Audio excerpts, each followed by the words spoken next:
Okay, we should be going.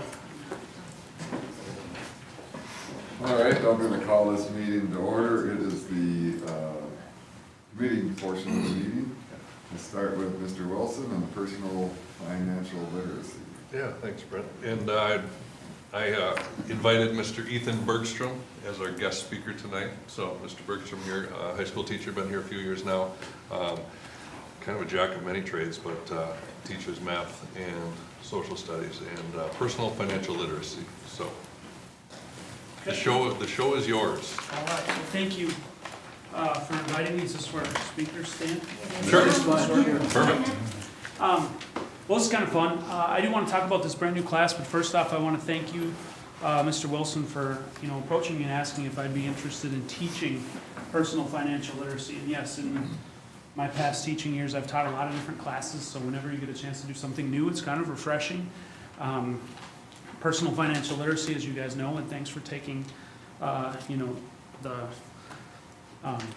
chance to be one of the first districts in the area to really start doing this full, all this year, because I know a lot of the other districts that I was with at a training are going to roll it out next year to meet the new state requirement. So as it is a new state requirement, I have been indeed looking at all of the standards that they've put together, and I have kind of today's presentation just kind of organized by strands, and I'm going to talk a little bit about kind of what the delivery has looked like, some of the curriculum resources that I've been using.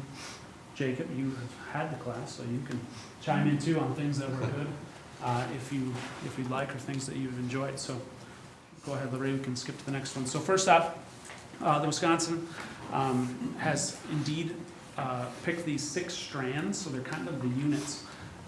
So the kids learn about financial mindsets, and I'll talk about each of these strands a little bit more individually, but then education and employment, money management, saving and investing, credit and debt, and risk management and insurance. Okay, so throughout each of the slides, I tried to add either something that the kids have done, or pictures of the kids, or things that we're doing in the room. So, Jacob, each quarter this class is going to get better and better. I'm sorry you were kind of the first group. No, I really enjoyed it. I learned a lot from it. To take it, but I think one of the things that I've kind of really started to appreciate with each quarter is, the seniors definitely have a lot of these things on their radar, okay? The juniors are starting to think about it, okay, and that's definitely the right age group to take this class. So I'm trying to figure out which of these topics are they really going to grab hold of, because when we start to talk about different types of insurance, it's kind of down the road for them in their mindset at this point. So it's been kind of interesting for me to look through the new curriculum partners and challenge, or things that I found. So Lorraine, you can keep going here. I have found these resources to be probably the most beneficial to me so far, right? It's not like a set curriculum out there, but Next Generation Personal Finance is really trying to be the big resource for schools across the country to pull upon. They do online training and things like that I've logged some virtual time in, trying to just learn more about specific topics. They've really got a lot out there. RCU has been a great help, even our local RCU, the DPI, and of course, there's an outfit out there called Bonsai that really is trying to get their stuff into the classroom as well, and I've looked at some of their things as well. So the first strand, okay, and to not give you all the standards, and I just kind of listed a little bit of the topics that we talk about. I'm not necessarily going to go fully in depth as I talk about each of these slides, but with financial mindset, we're really trying to help the kids develop strategies, okay, to make intentional financial decisions throughout their lifespan. We talk about all of their transitions and the important things at each of these major transitions, and especially for the seniors. And in that first quarter, we were talking about the October 1st deadline for FAFSA. They're starting to hear these things in more places, hopefully, than just at home or from the guidance office, that they'll start to get out and take advantage of, what this class can offer and what they can do, to capitalize on these situations. But ultimately, we talk a lot about financial psychology and how it can impact their well-being throughout their lifetime, okay, and to establish digital awareness to enhance financial mindset. And as you guys all know, the banking world is at our fingertips these days, so I'm trying to let the kids have a lot of time on the computer. We've even looked at some of the ways now that AI can actually help them generate new ideas for how to save their money, or new tips on how to make their money go farther. So indeed, to a degree, I'm working to try to teach them responsible use of ChatGPT and Google AI. We've used some online things that help them, like NerdWallet simulations for retirement projections. And there's a great new program out there called YNAB, and it stands for You Need a Budget. So lots of fun things that are out there. For these kids, we know that everything is at their fingertips, so I'm trying to help them find those things to do better for themselves. Of course, education is a really big part of this. A lot of this probably feels like academic and career planning to them, because I do have them look at the effects of personal income on their goals. What is their education path that they're starting to wrap their mind around, and evaluate the impact of lifelong learning on one's ability to function effectively in this very diverse and changing economy. Within some of the curriculum, we have all of these simulations they can play. One of them is called Payback, where they get to ultimately choose a college path and see if they can complete it without too much debt, and indeed they will be paid back by their career. So I'll talk about some of the simulations that we do as we go. So thank you, Lorraine, keep moving here. Money management. So at a glance, they're really trying to demonstrate their ability to use money management and skills, and how to utilize financial institutions and the service providers to support money management. So lots of different topics are covered. Okay, and again, we've done in-class simulations, and the kids have been engaged. Sometimes, as you can see, even with calculators, trying to crunch some numbers and think about things. Another simulation in the bottom right-hand corner there is a simulation that they get to do called Spent, where they find out they've lost their job and they got $1,000 to make it through the month. It's kind of a depressing one, but at the end of it, I think they can kind of see that if you were in hard times, hard decisions come quickly, right, when it comes to finances. So luckily, that's just a simulation, but hopefully to give them a little perspective. Another simulation that we've done is called the Test Drive in the Royal Credit Union. Jade Parks has came in and led this the first 2 quarters for a day. It's very fun. The kids get to select career at random based on how much education they think they actually want. They find out if they've got a wife and kids, they find out their income, and then they have to go through a series of choices to see if they can create a budget that's going to keep their family, essentially fed. So kind of a challenging simulation. I think the kids that day had a lot of fun, so that's been very fun, and I really appreciate that Jade has helped us with that. So trying to find resources and ways to help these kids experience things even more. Saving and investing at a glance.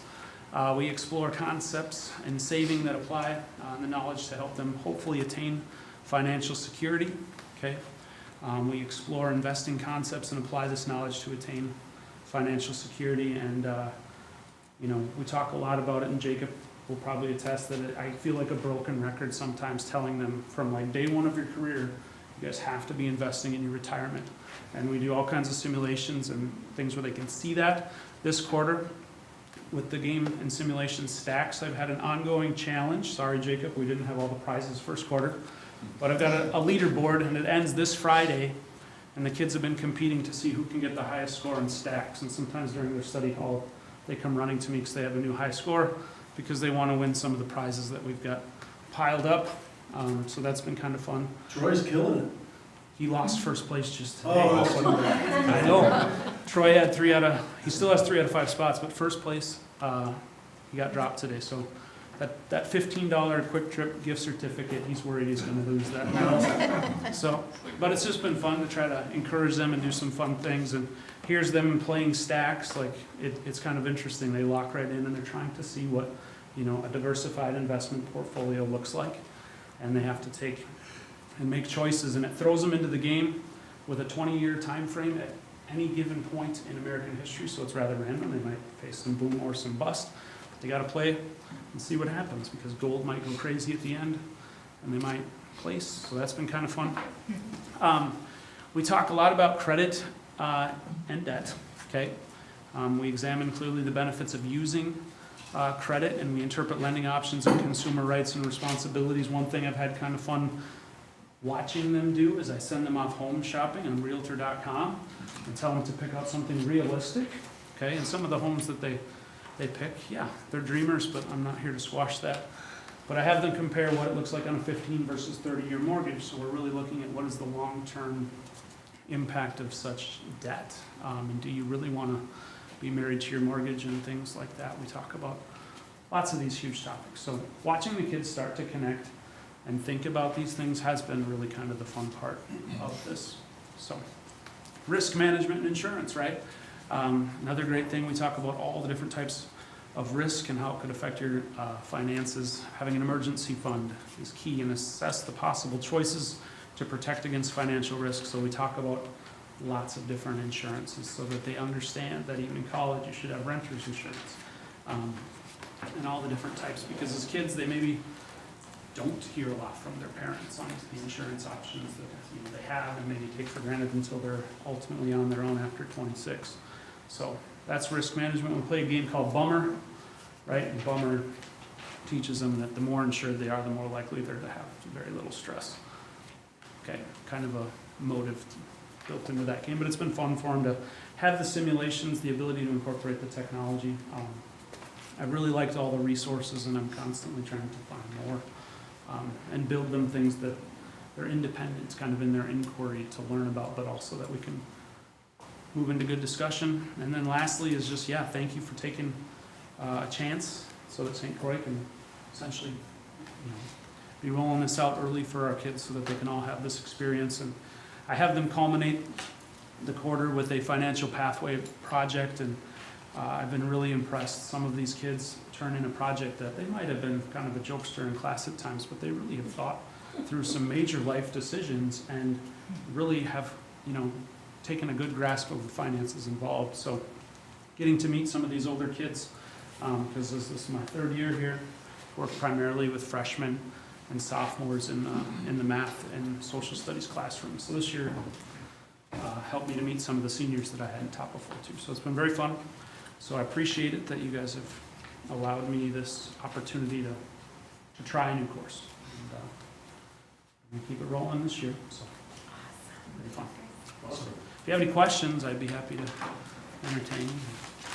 Maybe Jacob too. The only one I have is this a quarter class, semester? Quarter long, yep. Just a quarter long class. You get a lot done. It is kind of fast and furious at times, yeah. But when the kids are asking great questions and the discussion it can be really fun sometimes, and sometimes we have a lot of laughs about some of their questions. Sometimes they kind of want story time, like hear from certain adults that will say, yeah, I've slipped up with credit cards. So sometimes the honest stories that you have or, I think can be valuable too. And how can you use credit cards well? We talk about all these different things. Yeah, we've all known people that have faced hardship, and I guess for me, to give these kids as much info as they can so they make better decisions, and the less hardship, the better. So, all right, so thank you guys for this great opportunity to teach something fun. I've taught a lot of different things, but this one's been a lot of fun to watch the kids grab hold of, because they can apply it to themselves so quickly. So, Thank you. thank you. Thank you. Thank you. Appreciate Have a it. good night. You two take care. All right, next on the agenda is the WASB resolutions and delegates. Yeah, so we talked about this back in December. It's back up again tonight. Our delegate is Brent, who will be attending the WASB convention that's coming up next week. So we need to ensure that Brent's aware of the board's wishes in terms of the votes on the resolutions. Again, I'll reiterate, the WASB resolutions are simply information that guide WASB's approach in advocacy and lobbying and so forth and so on, and kind of sets the standards for them as an organization and as an entity that supports public school district boards of education. We already had talked about for or against decoupling voucher funding. That was two dueling, diametrically opposed resolutions. Another thing that came up after our discussion was a limited active membership, which was introduced by Kettle Moraine School District to change their bylaws to allow for a limited active membership. Pare that down into what I would call the simplest of terms, and that would be they have all the benefits of being a member except the lobbying is not on their behalf. And they cannot vote then as a delegate. They would not have a vote, in the delegate assembly to modify bylaws or introduce future resolutions and so forth. So that is recommendation to carve out a different type of membership in the bylaws that would be everything the WSB offers minus lobbying, and have your dues reflect that. And then an emergency resolution that came through from, boy, I can't remember the school district now. It's the one that's in Black Earth, and he's in Amy, Wisconsin Heights. Wisconsin High School District came through with an emergency resolution around making the special ed funding, support for making the special ed funding promised in the budget some sufficient to 42%. As you recall, I provided an update not terribly long ago that the budget, biennial budget, 25-27 biennial budget had promised or alluded to a 42% reimbursement rate for special education in terms of aid. Preliminary numbers from the DPI came in at 35%, which is, of course, less than 42 and suspiciously close to what it was the reimbursement rate in past years, which is kind of what we anticipated happening, but nonetheless, it would be a resolution supporting the idea that the state would make that whole to that 42% for the 25-26 school year. So those are the topics of conversation that either A, have some, potential opinions that we're seeking, or B, have been relatively newly introduced. And again, in 16 years of doing this, this is the first time I've seen any of this. I've never seen an emergency resolution, and I've never seen a motion or resolution to modify bylaws, and I've, as I shared the last time, never seen a resolution that are diametrically opposed. So it'll be an interesting delegate assembly. It'll be a late night, Brent. It's only supposed to go until 3:30. Yeah. All right, so do you guys care how we kind of attack these? We can talk about, You need to understand it the best, so why don't you all right. tell us how you wanna. Well, the first one I just pulled up was the bylaws changes, and this goes to the same delegate assembly. Correct. And if it's approved, I mean, that's the new bylaws. Correct. Yeah, okay. Which is the Kettle Moraine piece about the limited membership. It was in the packet. I read through it, and the one, what do? They withdraw themselves, they can't advocate. But one thing I was wondering is if they should be able to vote on, I gotta find it again.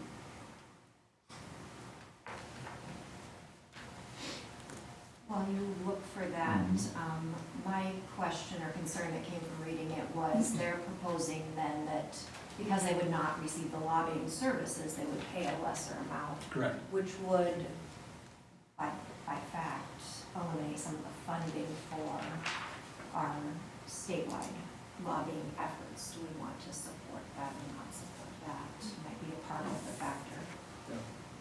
And they would actually, would it be fair to say that they would still benefit from the lobbying?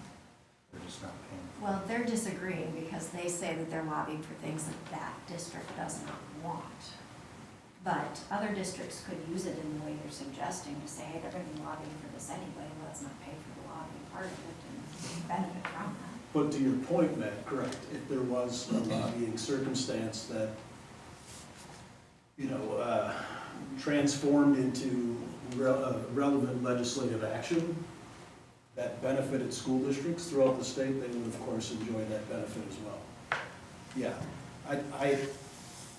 that's the piece where I have a tough time understanding, personally now, I'm not just making a comment as a human being involved in public school leadership, and that would be, I'm not certain what that would, I know what it means in terms of decreasing their overall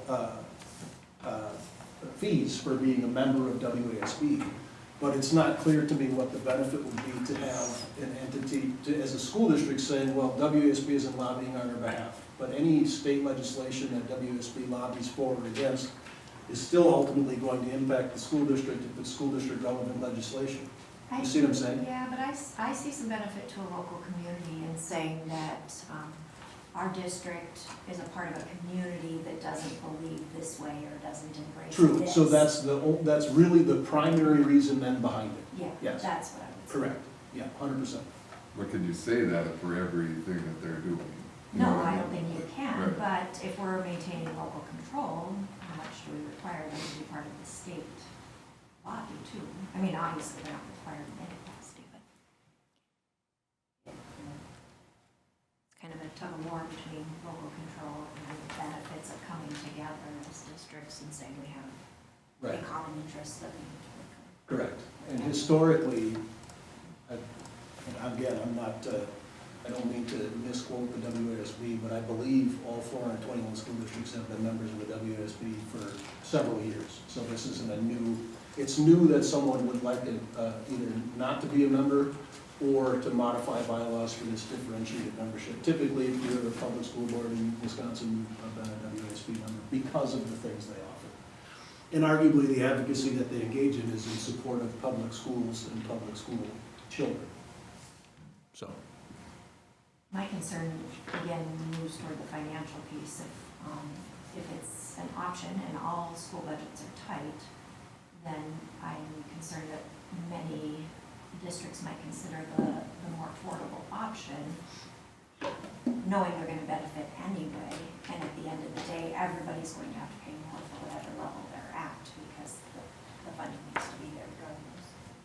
So that's no point.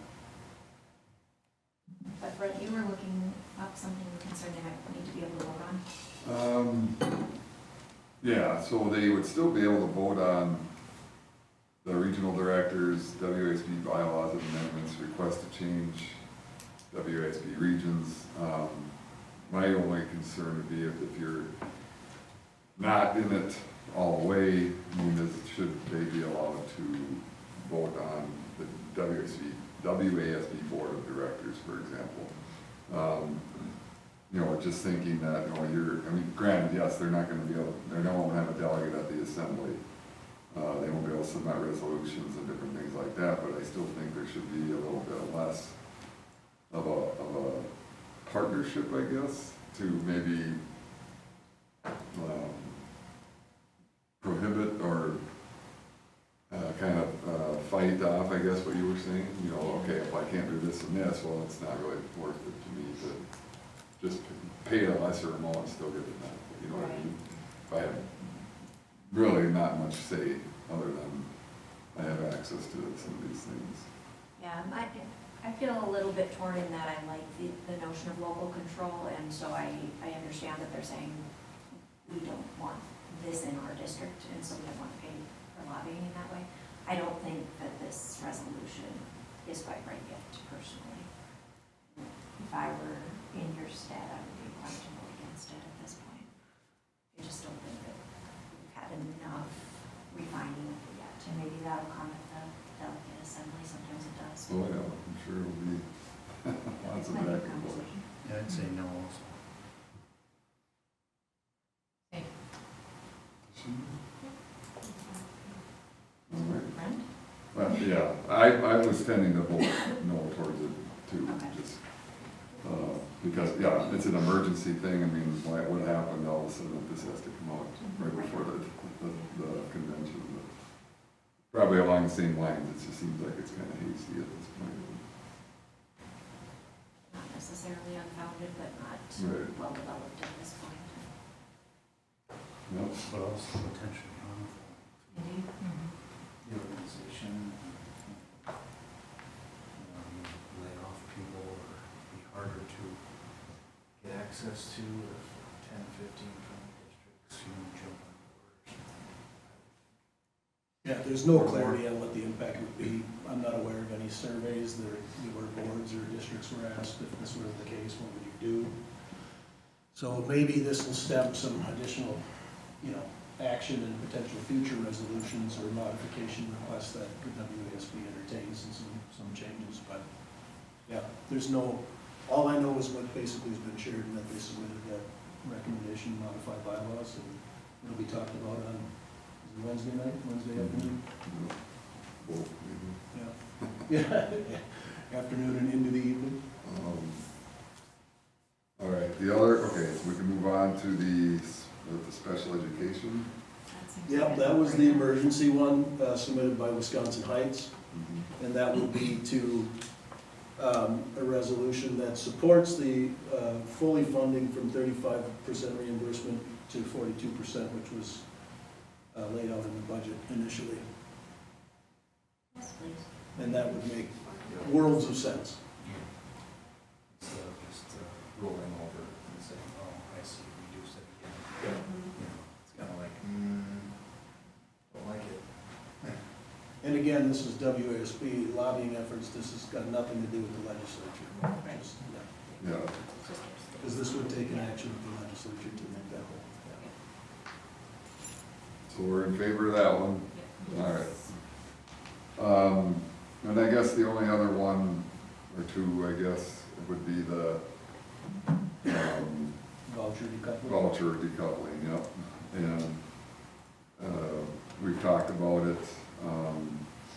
Everybody want to just give a quick background on it again? Sure, so the state basically has agreed to fund private education throughout the state, private school education throughout the state, like what they call vouchers.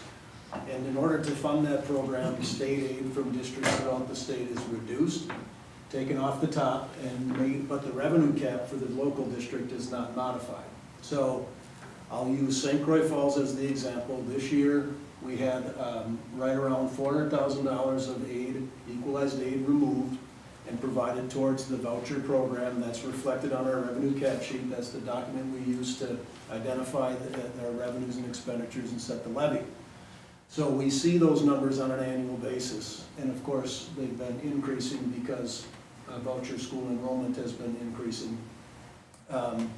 Anyway, so our equalized aid is reduced by $400,000. Our local property taxpayers make up that difference. So technically, our local property taxpayers are paying $400,000 more than they would be if the voucher system didn't exist. Okay? So we're all paying for kids to go to private school throughout the state. Because you might say, well, there's only one small private school even relatively close to here, so how does that work? Well, Milwaukee, Racine, Madison, you're paying for the entire, basically, statewide voucher system. Decoupling of that, so the argument for decoupling of that is to handle it as two separate funding mechanisms, meaning public schools, you get your money and set your levy, voucher schools, here's your payment from the state, they will be completely separate. The reason that I would advocate that we would vote against that is because common sense tells me, I think it's beneficial for us to be able to tell our taxpayers how much of our local levy is supporting school vouchers. If we don't have that information from the state, we can't share that. School vouchers are a state law in Wisconsin, I don't see that changing. But if we as a local school district get our aid numbers and our local, is being taken off the top to fund vouchers, because again, they're not going to generate new revenue to fund vouchers. That's not what's going to happen. It'll just be a reshuffling of dollars. We'll get proportionately less, and we just won't know how much less we were supposed to have gotten without the voucher program. So that's why I would personally say you would oppose it. Meaning we do not want to see them decoupled because we want to be able to see our numbers. Whether or not those numbers would be publicly available remains to be seen. So how much is sent to voucher schools you might be able to identify, but how does that impact each local public school district? I don't think we'd be able to identify those calculations. Or there wouldn't be a public document that shared that. Any questions on that one? So yeah, I agree with superintendent. Is that what you Yep. It's hard to explain this to people when they ask you about this. Our money, no, it's not. Yes, our money does go to pay for those kids in Milwaukee. Yeah, simply the translation is hiding the information. Right, just basically trying to hide this information from taxpayers, essentially. Yeah, I mean, I think what's happened, so I'm in personal opinion territory, which might get me in trouble, but I'm gonna go for it anyway. My job as a public school superintendent is to advocate for public schools, not for voucher schools and private schools or home schools. I'm to advocate for public schools. If I didn't do that, I would hope that you would send me back, okay? So that's what this is couched in. And the school funding formula in the state of Wisconsin is incredibly complicated. Incredibly complicated. There are business managers that have done it for a decade that arguably would look you in the eye and go, you know what, I'm not really even sure how this works, but here's what they tell me. It's very, very complicated. Anytime there's conversations at the state level about updating, modifying school funding formula, that's happened in my career probably 2 or 3 different times. The legislature gets into it and is like, okay, hold on, there's no way, because it's insane. It's a very complicated mess, and as soon as you start pulling on one lever, it affects a multitude of other levers. And arguably, the vast majority of people don't truly understand what the funding looks like and how it's distributed and how it impacts local municipalities and taxes and so forth and so on. That being said, what ended up happening, particularly with voucher school aid removal and being sent elsewhere, was when vouchers were established in the state of Wisconsin, even just it started with the, Milwaukee Parental Choice Program, which was that's been in place for a long time, like since the late 90s, I believe. And then they added Racine and they added Kenosha, you know what I'm saying? So there's other pieces added over the last decade or so, or 20 years, to the point where now it's almost statewide vouchers. The limiting factor is it's capped by your overall income levels, which I don't remember what those income levels are. It's not poverty. It's certain percentages above poverty. Plus, of course, geographically speaking, if you have access to a private school in your area. So, I mean, those are the limiting factors, right? But otherwise, if someone in St. Croix Falls wanted to send their kid to a private school and receive a voucher, if they met those criteria, they could. Within the state of Wisconsin, can't go to Missouri. I'll just put that caveat out there. Since those are increasing over time, and you can see, so for example, in Wisconsin Rapids, where I came from when I started there, our voucher reduction in equalized aid was around 1.5 million, 1.2 million. Now keep in mind, I'm talking about a $120 million budget. And it had grown to over $3 million in the 7 years that I was there. So local taxpayers in Wisconsin Rapids were paying $3 million in their property taxes to go to the voucher system. I haven't looked at that trajectory here in St. Croix Falls to give you a 7-year demographic, but I do know last year was just over 300,000, 350, I want to say, 320, 350.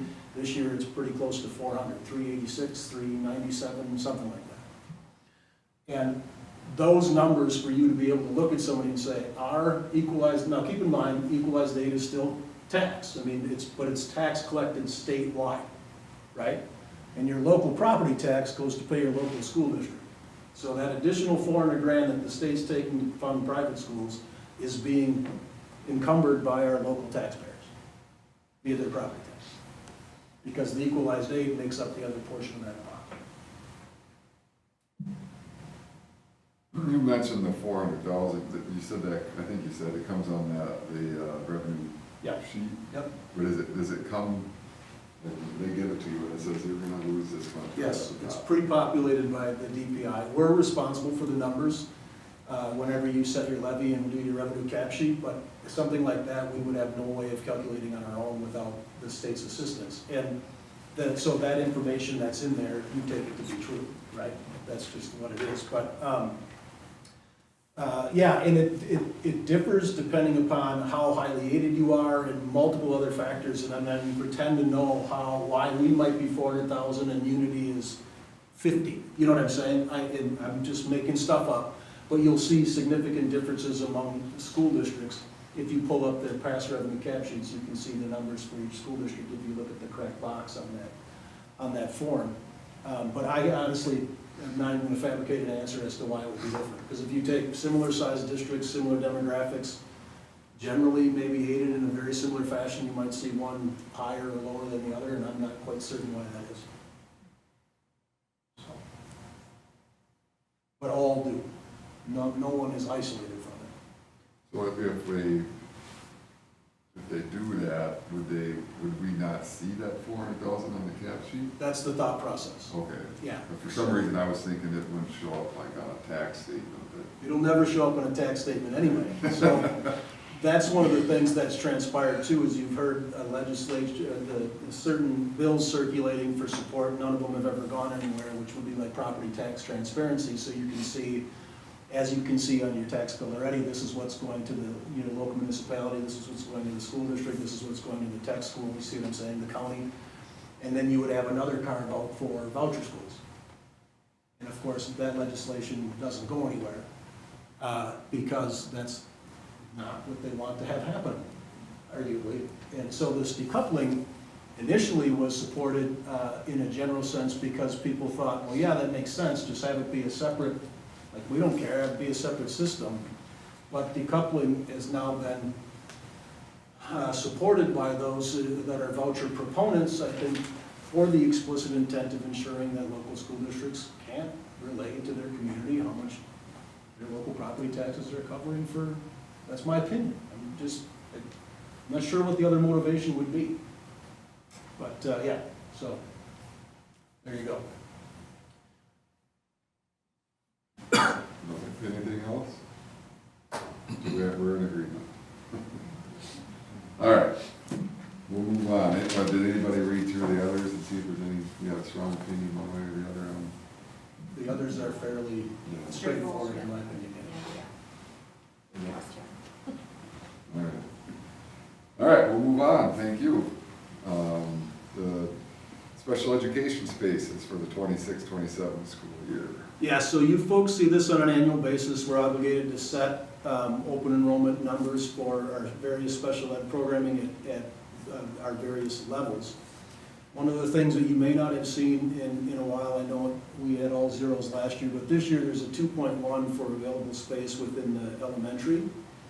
And I just wanted to clarify that that 2.1 does not mean 2 students with disabilities. It means a weighting factor of 2.1. So basically what we would have is the ability, and I'll give you a quick mention, there's this current student that's being evaluated that may, by the time we're done with the school year, within a couple of months, have taken up that 2.1 gap already, so it may be 0, because there's an evaluation that's in process currently.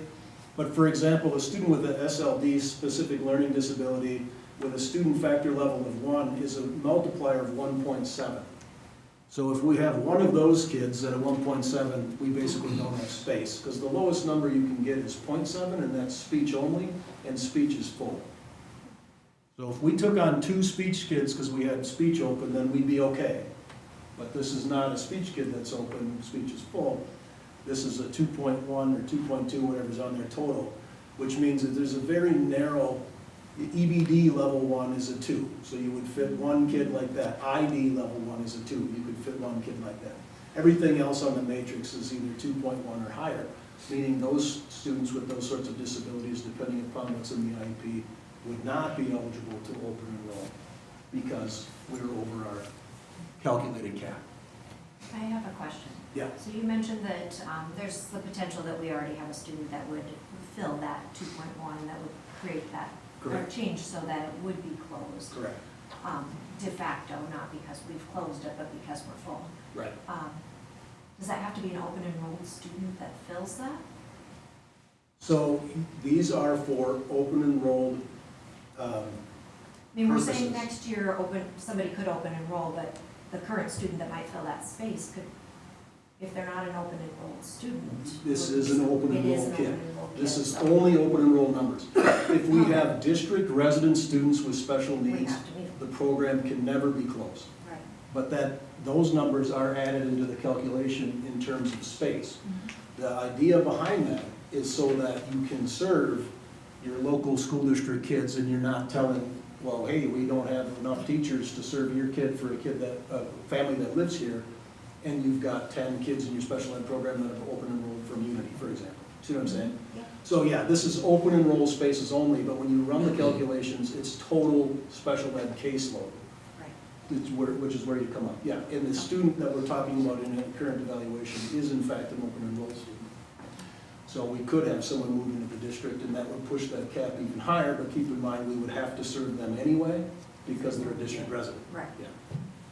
If you take an open enrolled kid that has these needs and they've been in your district, and the next year, that it's full from residents, do you then say we can't take this open enrolled kid anymore? No, so that, that's another piece that, what happens over time, I mean, thankfully, what you typically don't see is like a stacking where it continues to go up and up and up and up. Now, if you looked at special ed over time, like a 10-year trajectory, you're gonna see that it's not a flat line, it's not decreasing, it's on an increase. But statistically speaking, from a school district, if we went from 12% to 14% total special ed population, or 14 to 16% total special ed population, you see caseload numbers and staffing that increase proportionate to that. So in general, your enrollment caps are gonna be governed by just how special needs of a population your district residents are. Arguably, if that were high enough across the board, you wouldn't have any open enrollment, see what I'm saying, any open spots for special ed open enrollment. Is that making sense? Mm-hmm. So it's a bit of a stacking effect, it can be over time, but what you don't see is like, oh, our special ed kids come in 4K, and then it just continues to increase like this over time. When special ed kids open enroll, it might be 4K, it might be a junior, you know, and anywhere in between. So there is a bit of this coming and going and in and out, and a resetting of the calculation on an annual basis based on, again, all of the kids that are legitimately there at the time. That make sense? Mm-hmm. Any other questions? All right, we'll move on to the social event policy survey. And we'll kick it over to Mr. Wilson. Right on, thank you. So earlier this year, I had several students approach me asking to revisit this policy, which, for your remembrance, 3 years ago, we made an adjustment to.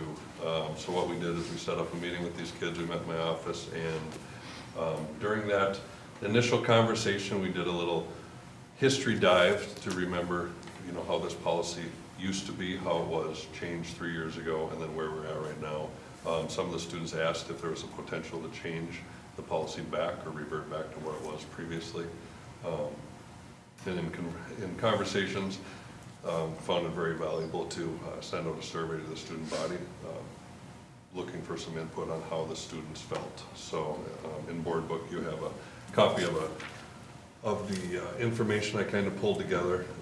And just as an overview, I won't read the whole thing, obviously, but just as an overview, like I said, the policy back in the day was the voting process for homecoming and prom ended up with 5 boys and 5 girls, and the top vote getter of each gender were voted king and queen. So, like I said, a few years back, that policy was changed under the description that the student body wanted to make that change. And the school board voted on it, that change had happened.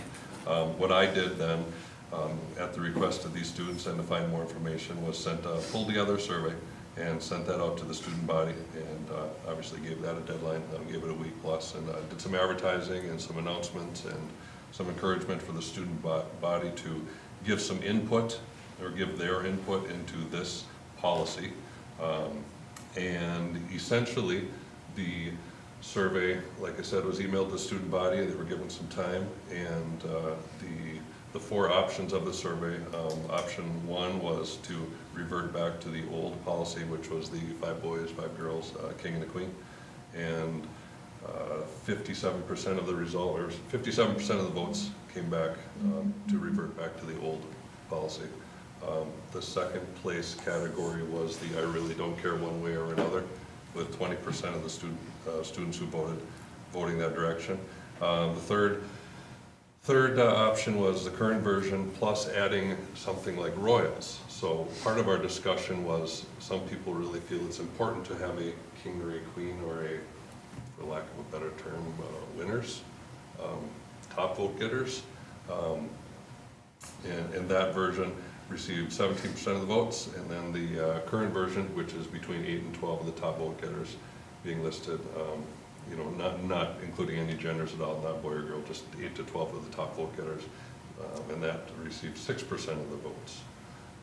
So the question and or conversation surrounded the interest in changing or reverting back to the old or making an adjustment to the policy. So, up for conversation, and, you know, one thing to keep in mind is the timeliness of this. We're in the middle of a school year, so we do have a prom coming up. And, you know, again, it's up for discussion, but a couple different things to look at. One, should there be a change, shouldn't there be a change? Could there, should there? And then two, if so, when? Could it be done mid-year for this year's prom? Should it be, if there is a change, would it be done for starting next school year? So a couple different conversation points. If you're agreeable to a change and you want to see it implemented, we could bring it forward. This is a student handbook change at the high school level, which could be approved in February, which would have an impact on prom. Or if you're agreeable to a change, but we don't want to change our approach midstream, we can bring it anytime for implementation in the 26, 27 school year.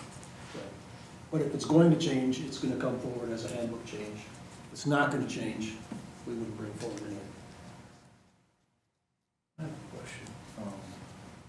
There's how many kids in high school? 324. 324, so 200 and, no. A little under 200. Yeah, Yep. didn't respond. Correct. Can they be asked or required to respond? Because you could almost put 200 votes in the I don't care. And then Correct. win. I mean, voluntary response bias is a real thing. Involuntary response bias in that when you ask someone to reply to a survey, if they care strongly one way or another, they're likely to reply. Correct. If they don't care, there's a strong chance they're not going to reply. So you could infer a lot. You really could one way or the other. You could assume a lot. Correct. Or is it also, another perspective, is it just like voting? Yeah. People vote in national Right. elections Correct. and they're literally saying, Right. don't care, and we count the actual votes that were made. So Right. I'm No, it's, asking questions on both sides. no, and I agree with that. It's a good discussion because as votes are happening or survey results, you know, there are a couple kids that I asked, hey, did you see that survey? Yeah. Did you vote? No. Why not? Because I really don't care. And that's anecdotal, of course, but, you know, is that the reason that, you know, 180 plus or whatever didn't vote? You know, it's speculation. But fair questions, correct. And I absolutely had conversations with people that felt strongly one way, and I absolutely had conversations that, you know, with people felt strongly the other, but this is the information after poking and suggesting and announcing and hoping and all the above. These are the results that came out of the student body. Statistically speaking, the response rate of a third of your population is a solid response rate. Now, I mean, I recognize that we have way more than 130 kids in high Right. school. No doubt.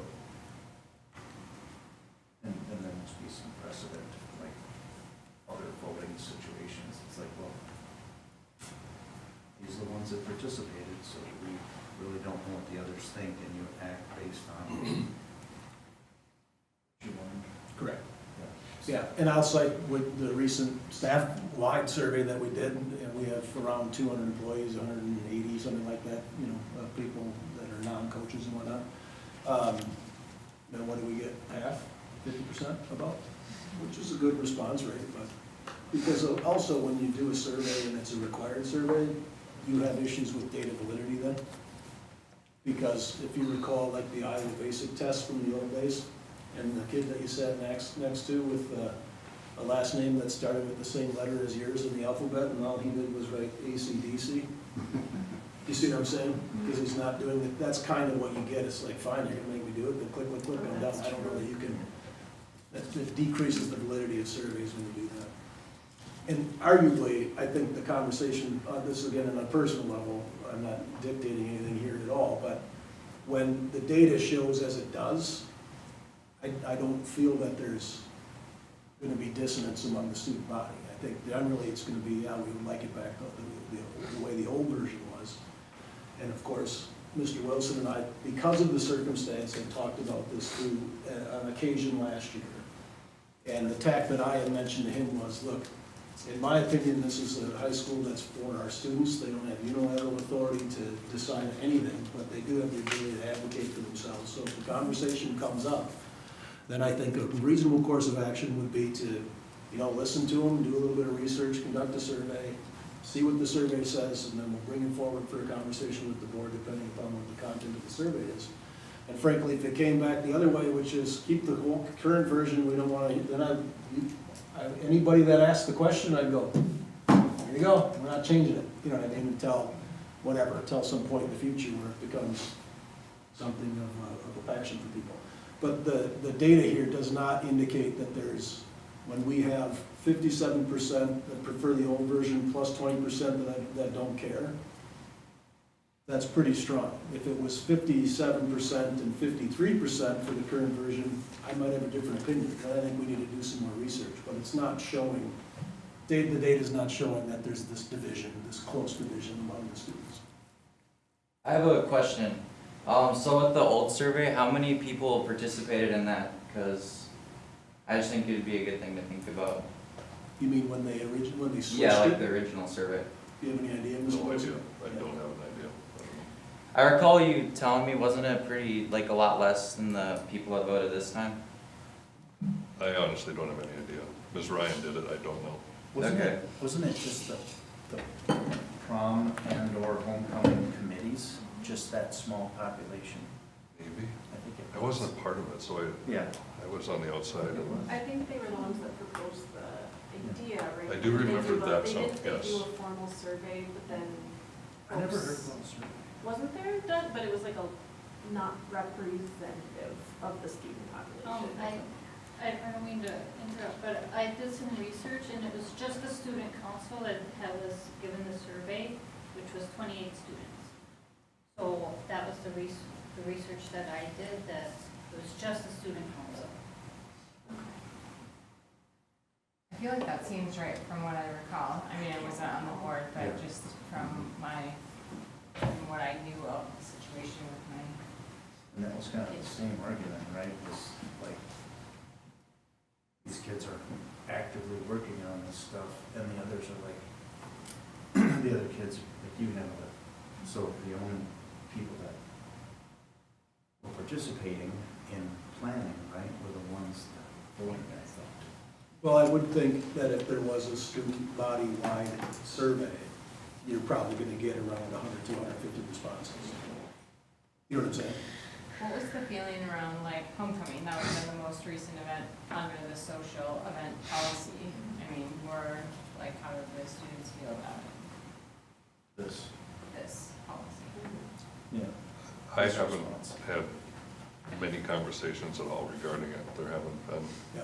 Last year was without remark, Right. and arguably until this conversation took Yeah. place also.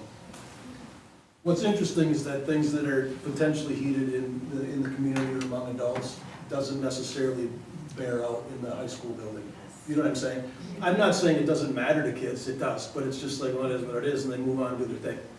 So, yeah, because that's one of the things that Mike and I talked about too. Well, if we start hearing about it and it's causing problems, then maybe we have to push it along. Otherwise, we can let it be a student-led thing to determine whether we're gonna make a difference. We didn't hear a darn thing last year, the entire year. No. You know, Adult or student. One of Correct. the big conversations that was had around this topic previously was, can we continue to reflect gender in our handbook and policy? Can we say king and queen and insist that it would be a female queen and a male king? And I think that was a big concern for our community that had big feelings about that and turned out to really articulate their concerns. And I don't see that having changed in our community. I think we still live in a conservative nook of the state that would continue to be concerned if we, for example, had a male queen or a female king. And I think that we didn't arrive at any language that would in any way effectively prevent that without tramping on state or federal law rights. That was a big part of the conversation that was had, a big part of the heartache and the angst in our community.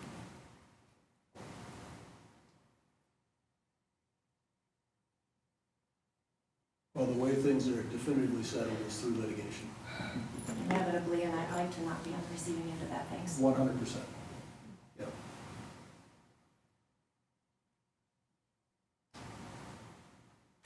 So I just had one question. It was the plus two royals, that was again a king and a queen? But it wouldn't, the court wouldn't necessarily be balanced between. The idea, the Royals was one term that was used as quote unquote winners, Yeah. but not Oh, gender two top. specific. Okay. Or ambassadors or something like that. Right, so two winners, but not gender tied, like king and queen are. Okay.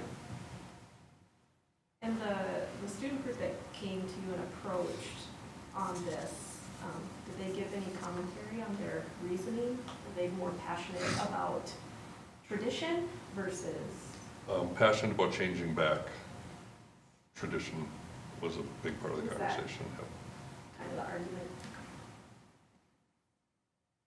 So,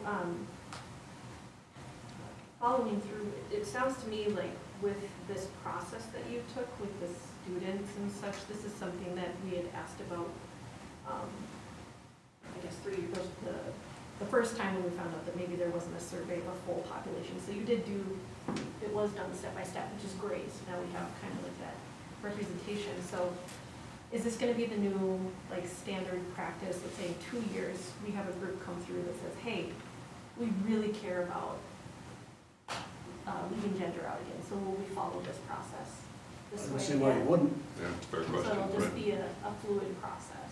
I mean, it can be. So there's elements, I think, again, and that where it comes down for student engagement, right? I mean, Right. the school is for that, particularly at the high school level, you want to see kids engaged. These are things that they have clearly some opinions on and some, you know, I would hope some say in the matter. And if there's things that we can do, my position is always to say, and like I've talked about with Mike, if the answer is no, we're gonna tell them no, just like I would as a parent, but then describe why that is. I mean, we're not doing that and here's why, right? But with something like this, arguably, could it change on an annual basis or every couple of years as the winds of change blow? Sure, and I don't know what the harm in that would be. Because as our student body and demographic might change, you know, then maybe we do shift. There would possibly be times, though, where upon consultation with administration, I just want to be very clear that both Mike and I go, that's not, no, that is not happening. Regardless of if it's 100% of the student body because of state and federal laws, because of a number of things, right? Safety, whatever the case may be. I can't think of what that would be right now, but I'm just saying, they don't have unilateral authority to make changes. But if we're talking about something that's they're passionate about, that they want to see changed, and we have the ability to change it, we engage in a professional and reasonable manner in terms of soliciting feedback from the broader population, then in my opinion is that we do it.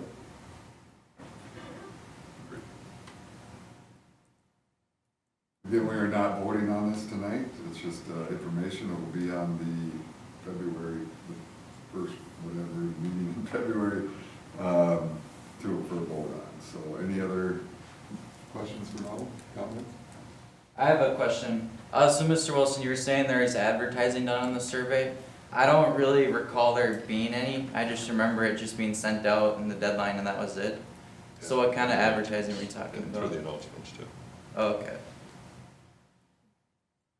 Do you think that more kids would have, like, or that there would be different results if more kids would have participated? Is that, If I think the results were different? yeah, do you think they would be different? From people I talked to, I think that for the old tradition way would be a lot more Favorable? votes, yeah. And I just think it's interesting how such a long tradition could get like changed with like only the student council, which is what, 20 people? In this survey, it's a lot more. All right. Appreciate your feedback. It's good to have the student voice. Yeah. Anything else? All right, we'll move on to the calendar. Okay, I'm going to open with my sincerest of apologies to our community, as well as the Board of Education for bringing this forward in January, because I was supposed to in October and November, and I totally forgot about it. So I can't even give you a decent reason. It just didn't happen. And so it is here this evening, and we're gonna look for you to approve it at the board meeting portion. Not because it's a rush job, it is comparable dates to what we had seen in the past. Some interesting differences would be the end of the school year with graduation being on the 28th. And then, what is it, Memorial Day on the 31st? So that's that same weekend, and we come back on June 1st for that final day of teacher in-service, which arguably could be a portion of virtual or online in-service if the staff members are wrapped up on the 20. No, pardon me. That would be at least a half day, would it not, for them to check out? No, because the 28th is an in-service day too. I'm sorry, I had it right the first time. The 27th would be the last student day, the 28th would be an in-service day, and also graduation. So that's the difference, my apologies.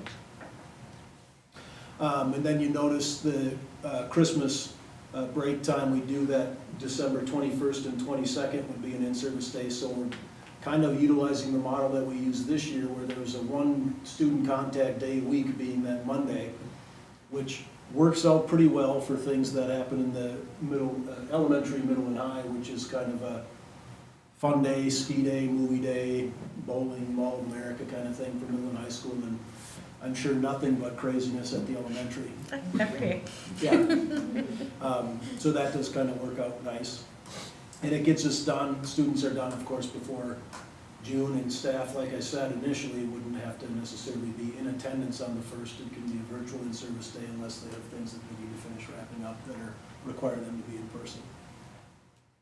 I'm assuming Easter must be March 28th then, it is adjacent to spring break? That is correct. Okay, so we will not have the Monday after Easter off in this proposed calendar. Yep, I want to double check that real quick, but that's accurate, yes.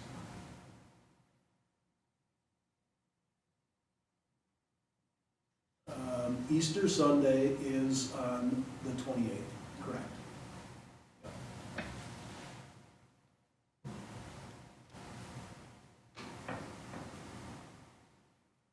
Any other questions or comments? Again, we're done in May, for the most part, students are done in May, so I think that's worked out good, pretty good. And we have some decent breaks in there. Yeah. And we are voting on this later. Yep.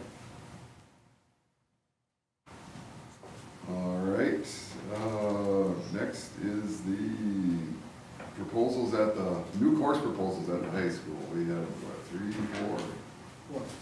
4? First one is the advanced theater. Well, they're all for you, Mr. Wilson, you can just take it. I'll take them. Yeah, so we have 4, 3 plus 1. Where's my, so the advanced theater class, several years back with the addition of the Fine Arts Center, and before that too, we have a class where we teach kids creative dramatics, but teach kids acting, but also the set building and those type of things.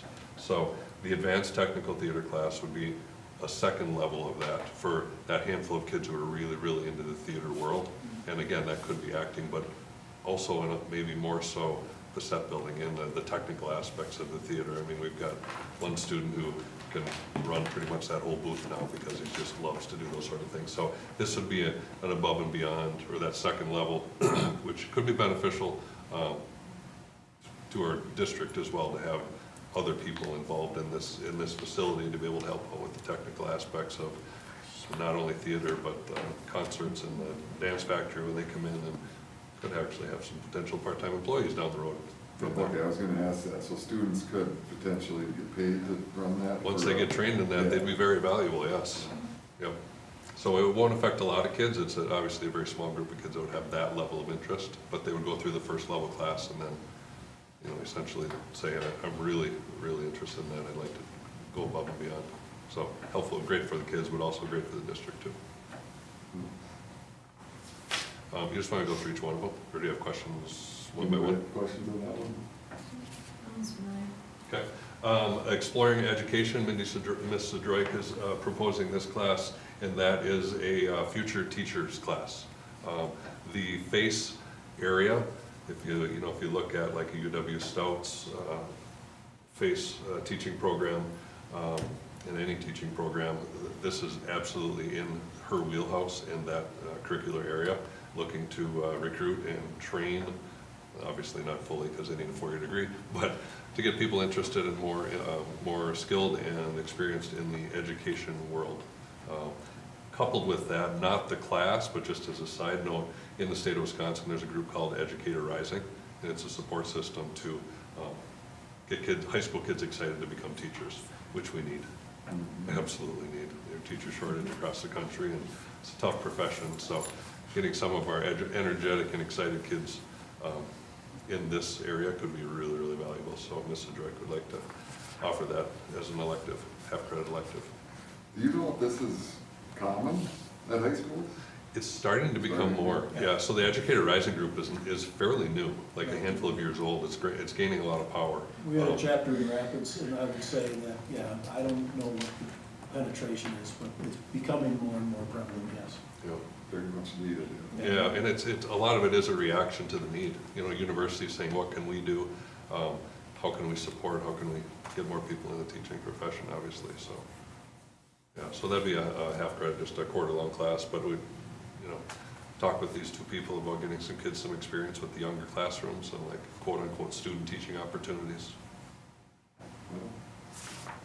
Any questions on that one?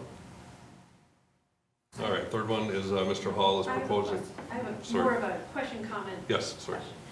So with a class like this, is there a way to then create partnerships with it, with like universities or? Potentially, yes. Things like that? where Yes. you can say, And actually, Hey, technical colleges too, yeah. with their early childhood programs. Okay. Yes, there are some tentacles that can be Okay, I was just connected. curious. Yes, That's absolutely. cool. Yeah, so this class could grow into an Educator Rising group and also some potential college connections. Third one is history through film. Mr. Hall, it's he's looking to take a little different spin on a social studies credit in that incorporating film and not just putting on movies. That is absolutely not what he's looking at. I was gonna say throwback to a previous, well, back in the day. Those are film strips, Mike. Right. Film strips. Right, not that. But a little more in depth, or a lot more in depth, I should say, with taking historical periods, obviously watching the movie, but then breaking it down and doing research on how accurate the movies are with text and research and such. So one thing he described to me, he's hoping to be able to reach different groups of kids who might not be super readers, or will sit down and grab a textbook for the fun of it, but kids who want to be engaged and a little more exciting, a little more active, so. And that would be a half credit elective. So half credit would be half a year. A quarter. A quarter, yeah. Yeah, in our social studies department, we have U.S. history for a semester, for a full credit, and world history for a full credit, and then a plethora of electives that are all half credit. And that's because we're on the block. Mhm. Yeah. Oh, yeah. See what I'm saying? So that quarter is, yeah. We could squeeze some of these movies in the blocks. Exactly. Any questions on that one? All right, and then the last one, like I said, it was kind of a 3+1. This last one is actually an IEP directed class. We kind of have to do it anyway, but we wanted to make sure you're all aware of it. And essentially it's taking our upper level special ed kids and giving them some life and transition skills. And we've started that a little bit already with some experiential pieces at the high school, but making it a little more formal essentially is what we're looking at doing. So crazy beneficial for a handful of kids. Any questions on that one? Sounds good. Thank you. Next is the the enrollment projection report. Okay, you ready? Packets, yes.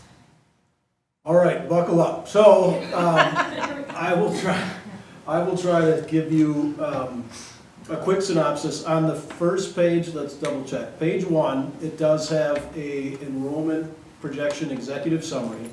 I'm assuming you read through that at least. I would like to run through some of the data, but keeping in mind the bulk of the discussion really comes down to what the actual projections are, and that's not until like page 16. So I just want to give you an encapsulation of how this gal went ahead and did the study. and what it actually means, and then we'll talk about what the projections are and why, what the potential impact of that would be. So clearly she opens by talking about the COVID-19 pandemic and its effects, and a slight increase in homeschool, potentially some changes in open enrollment behavior. That data does bear itself out here. You see some of them modified, but then coming back, increasing and then coming back and so forth. But we'll touch on some of that over time. She starts simply by addressing enrollment trends over the past 10 years, so that's back to 15-16. When we do the projection, you're going to see that that projects out 10 years to 35-36. I neglected to mention, the single biggest thing that she emphasized was much of what you're seeing here in St. Croix Falls is as a result of what you're seeing as statewide trends and demographics in Wisconsin. And arguably Brent had a question, how many other states? I'm not going to sell my soul for this answer, but I Googled it earlier and it said 41 of 50 states have seen varying degrees of declining enrollment. So it's a population issue. And that is Wisconsin, in particular, trends older and younger people, so we have fewer younger people, but also younger people are not having kids or having as many kids as they did in the past. So Wisconsin itself as a state has a structural deficit in terms of just a replacement rate of human beings, so you're going to see population decline, and as a result of that, you're going to see public school enrollment and enrollment in multiple schools across the board, even private schools arguably are going to decrease over time, simply because there's less kids. So Would you Google it? You Googled the public school? I said, how many states have declining enrollment, how many in public schools? Correct, yes. Yeah.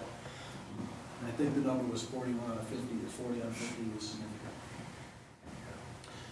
So she's shared that caveat. She also shared the fact that 4K and kindergarten numbers are going to be a huge predictor of what future enrollment looks like, which seems like common sense, but you're insulated from that to a degree if you have a number of like K-8 or K-5 private schools within your district boundaries, right? So then you'll get kids jumping in, say, middle school or high school, so those can have big fluctuations in numbers on occasion. For us, if you focus on 4K and K, that's going to be a significant predictor of future enrollment.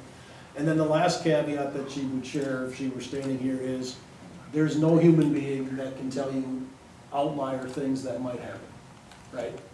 So heaven only knows. We're talking about the hospital being constructed, and is that going to bring population in or have any kind of impact on enrollment? That's unknown.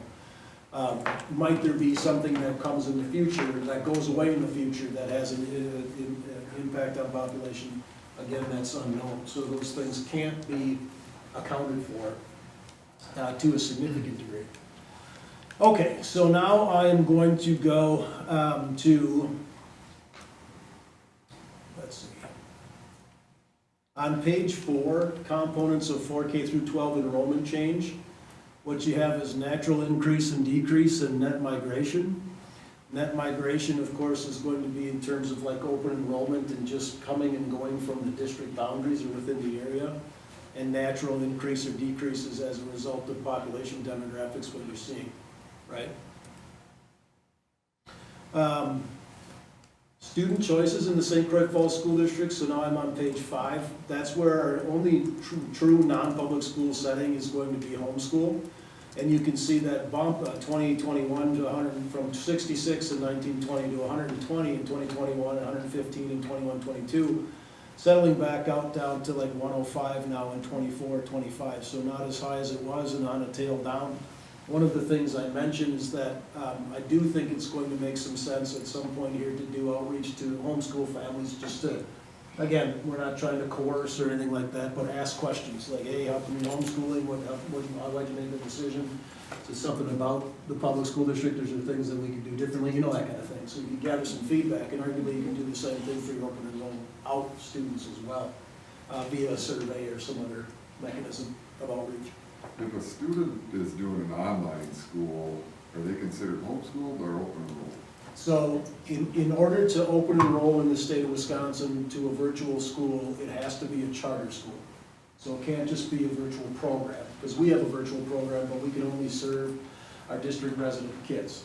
If we had somebody open enroll here to do virtual, we'd say, no, we don't offer virtual for open enrollment, because you have to have a charter. You basically have to operate a charter school. And the way that that works now, I mean, there's dozens of virtual charter schools in the state. You can open enroll to any one of them. So like my virtual school could be in Milwaukee, but I'm counted on the open enroll out from St. Croix Falls School District and into whatever it's called, Milwaukee Virtual Academy. You know what I'm saying? Yeah, so that wouldn't be reflected here. This is homeschool only. That's all reflected on, so in the public options that coming into the next page, you see open enrollment numbers and tuition agreements. Tuition agreements are all zero. Open enrollment numbers are reflected there for the last 10 years. I'm on page 6 now. You can see there's some fluctuation in those numbers, pardon me, where 10 years ago, just by serendipity or chance, we were minus 13 in the open enrollment game, and now in 25-26, we're plus 13 in the open enrollment game. 165 out and 165 in and 152 out. The strongest emphasis that I'd place on that is, as we ask these questions and determine what, with our open enroll out families, what the circumstances might be, we have to recognize that some of them are going to say, well, I work in Ambry, so that's where I'm going to drop my kid off, it's just easier, or Unity or Osceola or whatever. And some you might hear, well, you guys are terrible and here's why, which is great, and those are things that we can do. So it's not great that we're terrible, but it's great that we get feedback in that regard. I don't think we're going to hear that, but you know what I mean. You'd be able to do some research and actually change some things. A lot of open enrollment is driven by geography and people's lives. People do select places to live based on how well their schools do, and arguably our schools do very well, comparatively speaking. But in many cases, it's not enough to make me want to move or make my commute to work an hour instead of 30 minutes. People make those kind of judgment calls, right? The other piece I'd point out for those of you that are geographically inept, we have a river, I just said lake, call myself out. We have a river that borders us on the west, and we cannot, under any circumstances, educate kids from Minnesota. So open enrollment can never cross state lines, and so that would be one hard boundary or geographic region that we don't have access to that other districts would, that aren't bordered by the state line. The St. Croix Lake. I'm kidding, by the way. Okay, so then the next portion is the 4K through 12 market share of school-aged residents. I'm not going to get too terribly much into that, but you can see what it, basically it's the non-public school setting and the public options giving us our total in 25-26 and going back to 15-16. That's simply an enrollment matrix over time. You can see that those numbers are shared, I think, in your annual meeting packet. We have, by grade level over time where the numbers are. And then when we're talking about the enrollment projections, which is frankly the whole reason where we wanted to do this, she talks about where trends where confidence is high and where unknowns are. And I'll cite again what I opened with, and that is aging and fertility. We have an aging population in Wisconsin, and particularly proportionally lower fertility, not fertility rate, but lower childbirth. Is basically what's happening. And then, of course, she lists unknowns, the long-term effects of COVID, the housing markets, immigration, delay and postponement of childbearing, competition, and so forth. So the analysis that she uses to conduct this study is what's called the cohort survival method. And that is that's the broad terminology used. Survival is in terms of legitimate survival, like literally my ability to live, which for us, as a small school district of 1,000 kids, is a nominal number. So it's like 0.01 or 0.001. But in a larger model, like say St. Paul Public Schools, 20,000 students, that number would have an impact because, of course, just by a symptom of numbers. But also survival within the system. So what the odds are a kid's going to stay from, pre-K to K all the way through 12th grade. So again, they place a lot of emphasis on 4-year-old kindergarten size and potential enrollment in terms of all of the calculations. And she lists some assumptions on page 10. Also on there is resident live births, which I think is quite interesting for Polk County, including the population resident live births for Wisconsin, as well as resident live births for Polk County. And in 2024, that was 350. You go all the way back to 2009, was 512. So you see a difference there, but you also see that kind of jumping around. There's not a ton of consistency to that.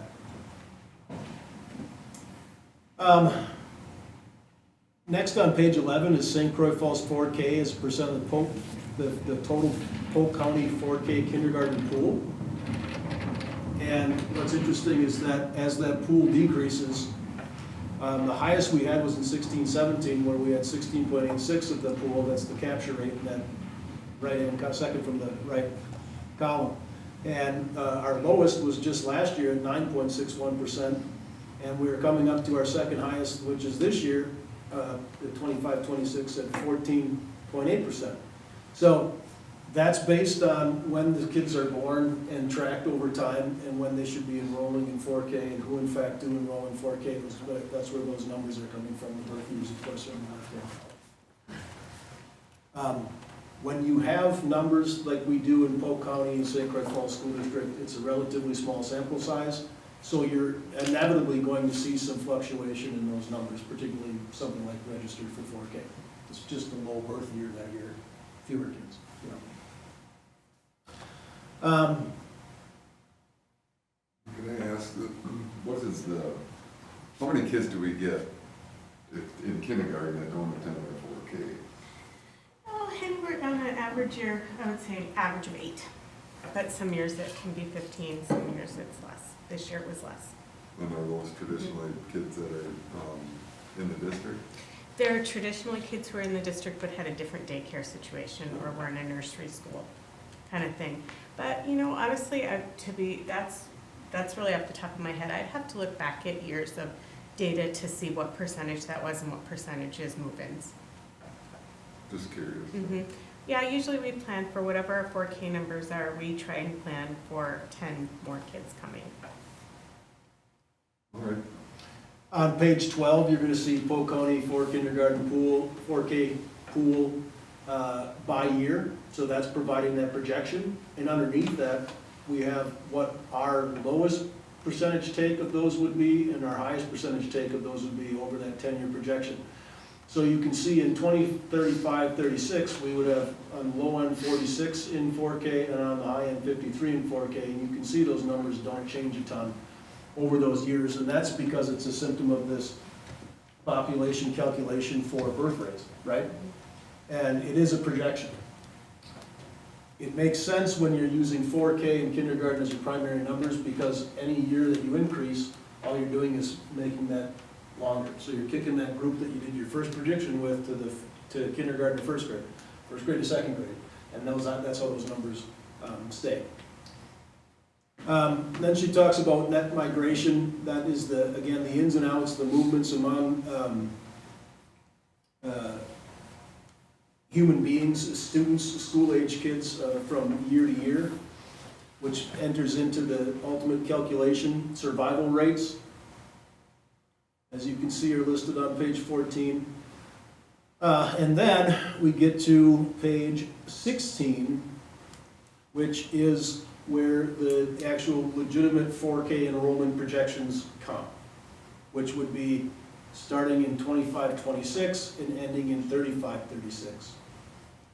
The left-hand column, that says low K, low migration, would be the worst of the scenarios in terms of the lowest numbers. The far right column, high K, high migration, would be the best of the scenarios in terms of the potential highest numbers.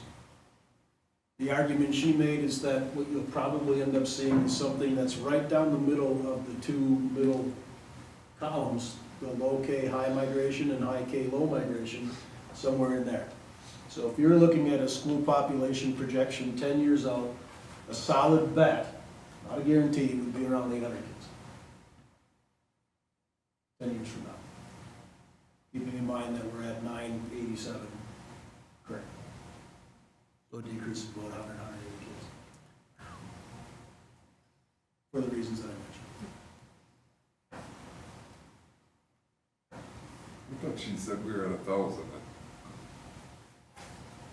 1,076 for some reason sticks in my mind, but maybe that was a previous year or something. I don't know where I got that from. I don't know, let me look back at that. Well, in 23-24, we were at 1,054. Last year was 990.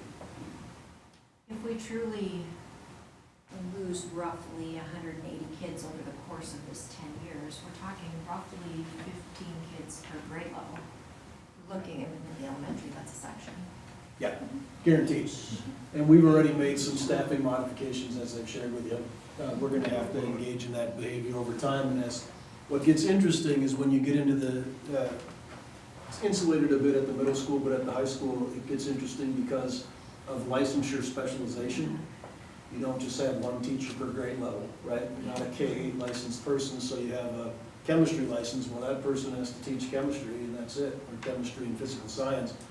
And so they can't do ELA, you know what I mean? So those rubs are a bit harder to overcome at the high school level. We probably end up doing a little more shared staffing between the middle and high. Correct. Because there's the specialized licensure in both. Yep. Yep, more shared staff, but that also would be dictated by what the licensure is of the middle school staff members. Some might be K-8, most are K-8, kind of That's great. on the level. That's true too.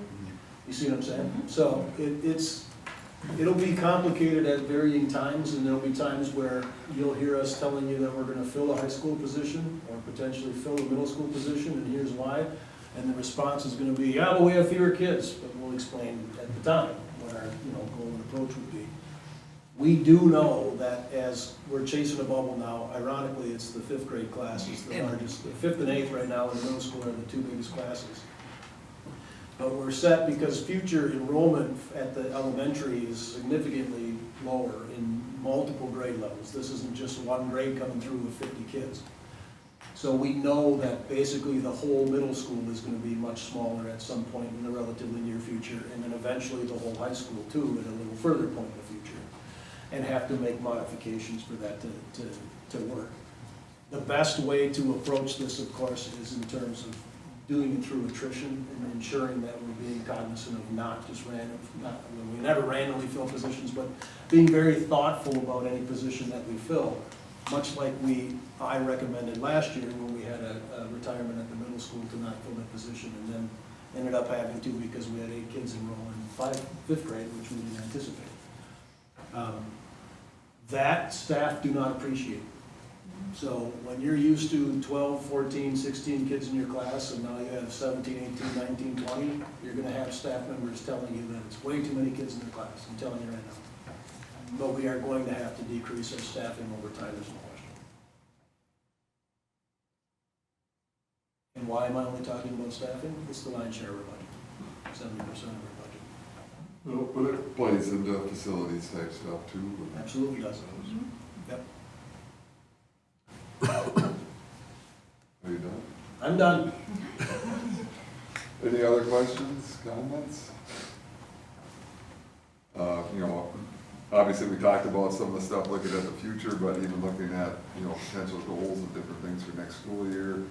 You talked about, potentially at some point reaching out to the homeschooled kids and, what does that mean, type of thing. So there's good information in here. I think it was well worth the few $1,000 spent on it. So. Yep.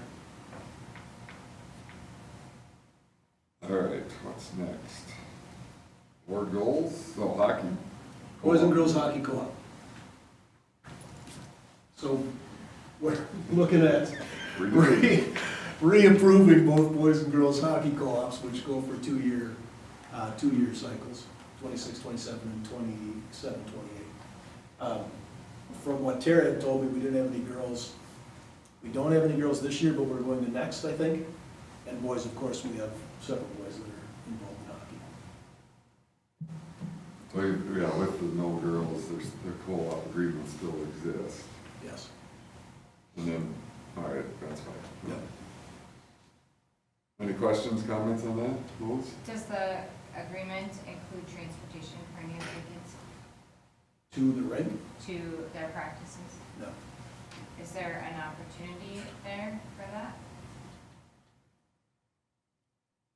Well, we have to pay for it. I mean, if that's been talked about, it's always been something that has been part of the agreement. It's the same argument that I'm going to throw at you when we talk about building proximity and potentially a wrestling space. It's an issue when you're sending kids all over everywhere to do anything. We have the issue for soccer as well. Could we? The problem is we don't have enough buses to make it happen. We don't have enough drivers consistently. So arguably, could that happen on occasion? Sure. The problem is, once you start doing it, it's gonna be pretty hard to not do it. And we're having a hard time finding drivers to drive regular routes and regular trips, much less running the summer side. And you know, some of the soccer team kind of breaks it up, don't they come here some, but obviously that's unity, we don't have to have a rink, you know, type of stuff, so. How many kids go to Somerset for practice? How many of our kids? Yeah. I'm not sure. I don't know. You know, Kurt? 6? 6?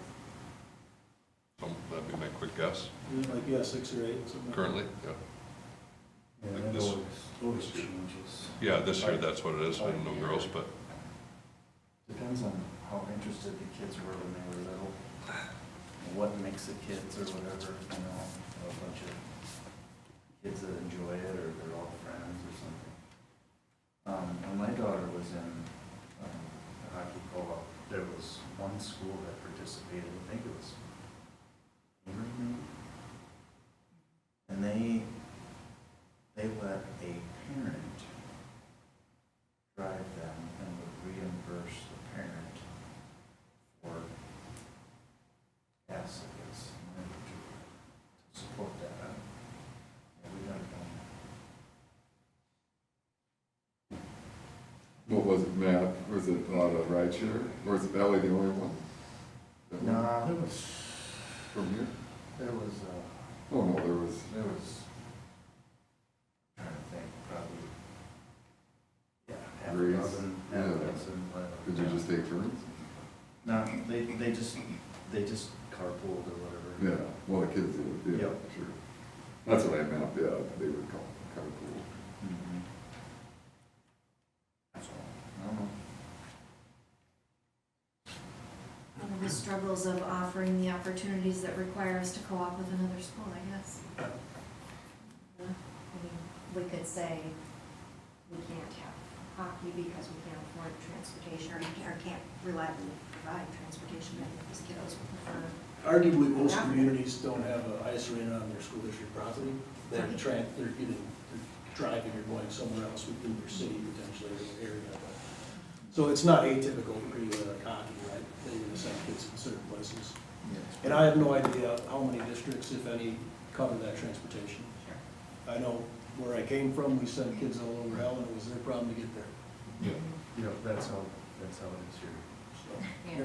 Yep. and for the kids- practice, I mean, yeah. Yeah, and the kids appreciate it, you know, just like, you know, it's just like anything else that could have anywhere from, 0 was unusual, but, you know, 10 kids or whatever, you know, that would really mess with kids' futures and with their parents and, you know, if the kids are like playing hockey at this rink up until a certain age, but they knew that there was just like no chance after that, then those numbers would go down. Oh, for sure, You know, yeah. too. We didn't They'd be offer like, it. well, what's Right. the point? Yep. So, anyway. So any other questions, comments? All right. Now we'll move on to the board goals. They're in our packet as a reminder. Again, just like halfway through the year check. See how we're doing. So, you know, I'm not gonna read through them all, obviously, but, oops, let's go too far. First one is the mental health, inclusion, and well-being. I think we've been getting quarterly presentations from our leaders here on what's been going on with that. We got Shelley locked down, I think, for next month. So, Obviously, it's not the year end to have a, resource for the tracking, supporting the implementation, skip one, centralized framework platform. We have some of that, right? I think we have some is it internal resources, but not, we're kind of still looking for maybe more some external? We were looking for, I think each of the principals had said, or they had some stuff, but it was all kind of individualized and compartmentalized, and we were looking to get that kind of pulled together. So we had something consistent across the district. Yeah, the conversation was the counseling group would work on something like that. Yeah, Shelley's been meeting with that crew. Every in service. Yep. All right, yeah, we'll look at the end of the year for a report, I guess, on the trainings and stuff throughout the year. And of course, when people are, whether it's Shelley or somebody, we want to make sure we recognize our champions for the mental health and social emotional initiatives across the district. Any concerns, questions, praises for this school so far? Shelley's a rock star. Getting her name over and over, Shelley's handling this, Shelley's having these conversations and recognition of the county. Great things for us. Recognized outside the school district. All right, that's good to hear. All right, we'll move on to number 2, develop a comprehensive marketing and communication strategies to support the district. We did, had a meeting with Craig and Kirk early on to kind of go over what the board's, get a little bit more in depth on what we were looking for and your ideas and different plans. We could definitely see more communications and stuff going out, which I appreciate, to what's going on within the district. I'm not on, social media, so I have to lean on some of you guys for more on what you're seeing with that kind of stuff. The development of a detailed marketing plan, and that's kind of what we meant to discuss, didn't have one, obviously we weren't going to set one for you guys, but we, I think, are making our way through that. Any questions or comments on that? Concerns? Is there a main document?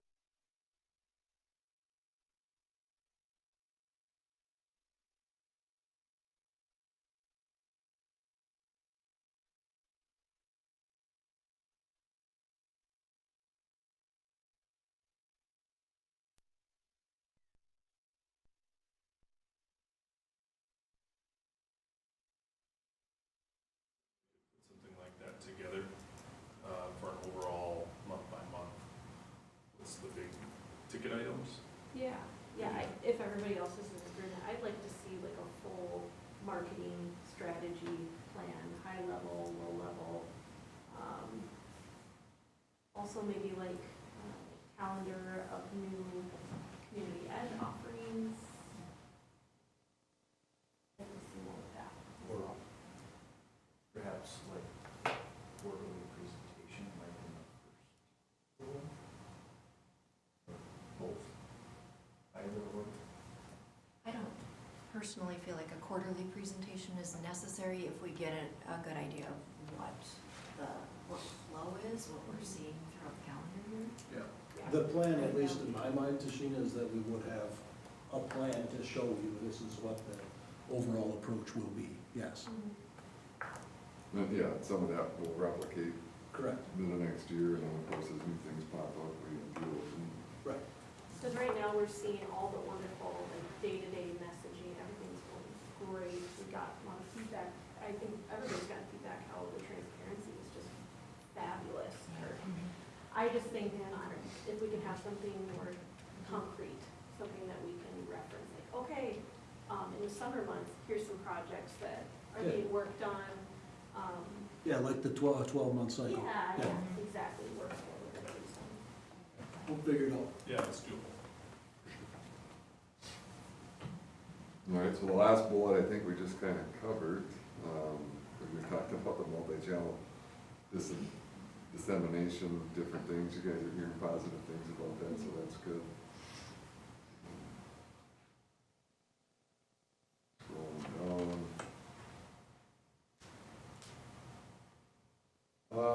We've done done some surveys out with our community, right, or our staff anyway, right? So that's good. In here, it does talk about a biannual update, from the departments on what's going on. So, yeah, maybe you could put something together for February or something for the first half of the school year. Sure. And then we'll get one sometime in the summer.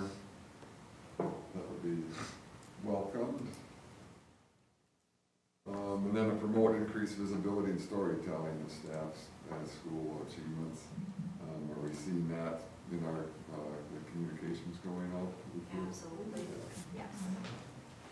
All right, so we're good there. Number 2, making good progress, thank you. Promote excellence in leadership and organizational support to ensure financial stability and foster student success. You know, I think we, just talked about some of the data and stuff that we can use for this, future enrollment trends with the first bullet. We did that. Obviously now we have to use it, as we start navigating forward. Retaining students, of course, is a big thing, and staff, I guess, too. Encouraging innovative financial planning that maximizes existing resources. We're talking about that, even as we talk about the wrestling space and different things. What can we do with our existing spaces and different things, or potential other spaces? Prioritize regular review, modernization. We talked about the 10-year plan. We went over that early on this summer. We talked about potential future things. I think Craig's kept us abreast on, there's things coming down the pipe, in the not too distant future that we got to start thinking about too. Facilities. And then getting we get updates on financials and different things like that too. Any comments, concerns, questions on this one? I just have a question. Is there something that we need to look at and that maybe fits in with the school or not, but related to the heating at the elementary school? Is there like something that's been ongoing for a while? Any Like issues? it's cold Are you hearing frequently. something? I've heard some feedback about it, and I don't know if it's ever been discussed in the past, or if it's cold, or if there's a problem. Is it on our list to look at? I read all my teachers, but it's either too hot or too cold in every room every day. So, yeah, I think right now we're doing as good a job as we can with that. Nate has, not Nate. Brian. Right. Brian, thank you. Steve, Brian has been very, very responsive. And I do think it's really hard. It's an older building, but I feel very satisfied that Nate, Brian, who I love and appreciate and respect as an individual human being whose name is Brian, is being really responsive. And I do feel bad for the ladies who sometimes are too hot or sometimes are too cold, but I'm not really sure there's anything we could do about that, given the age of the building and the setup of it. I mean, I've talked with him a lot about this. Okay. I've never not had that be a complaint. At I'm just gonna say. every elementary school with, yeah. Every school. Yeah. School. Yeah. I mean, it is hard because you do, some days you have to wear your coat, but the problem is these heating systems for these buildings, they are super responsive to the outdoor weather. So if it was, our weather is really unpredictable in Wisconsin. If it's really warm one day, then the next day the heater's going to be on, it's going to take longer for it to kick in. It's going to be freezing that next day. It is. It's a pain. In talking to our head of maintenance, I'm not sure there's much that he can do about that at this point, to be honest. Maybe I'm wrong. Mr. Bourne, you could chat with him. No, there's not any outstanding issues with HVAC at the moment. Large buildings take a long time to heat and cool. They There's do. always It's a spots there. bummer. Anyway. We got an HVAC guy in the back. I'm staying out of that one. I've worked in that building a few times, and it's an intricate situation. It's a bummer. As it always is when you have add-ons, new parts of the building, old parts of the building. Exactly, yeah. It's all right. Mhm. Not that we don't care about our staff down there, that's by no means the gist of it. No, and if any teachers are listening to this, I never said a word about it. Mhm. All right, moving on to number 4, is basically to help the transition of our new leaders. I think we're doing a pretty good job with that. We've got our mentors, you know, helping out Mr. Wallace, for professional development, he's been able to do some of that. We'll get, you know, well, we do get feedback from Craig, when we have our discussions about those types of things. And I guess one of the things we can celebrate is our strong mentors helping out, so we appreciate that. I'll throw you in on that too. You're a good mentor too. Craig's all right. The jury's still out on that. It's all right. This one's doing great, though. Doing so good. Any other questions on that one, comments? Feedback? All right, if not, we can move on to our regular scheduled meeting. No, No. we still have to discuss the 24-25 audit Oh, yes. budget, I gotta scroll down. and then the Blanding Woods Road property, which everybody's stoked about. All right, well, I'll hand the audit over to you. Okay, so Ray has placed the bound audit booklet at each of your seats. You have already gotten the management letter, and so this is just the final numbers. I'm not going to spend any time aside from saying the audit findings were all outstanding, except we get dinged on the 2 things that small school districts always get dinged on because we have to, which is segregation of duties, and then journal entries. Right, Lorraine, those 2?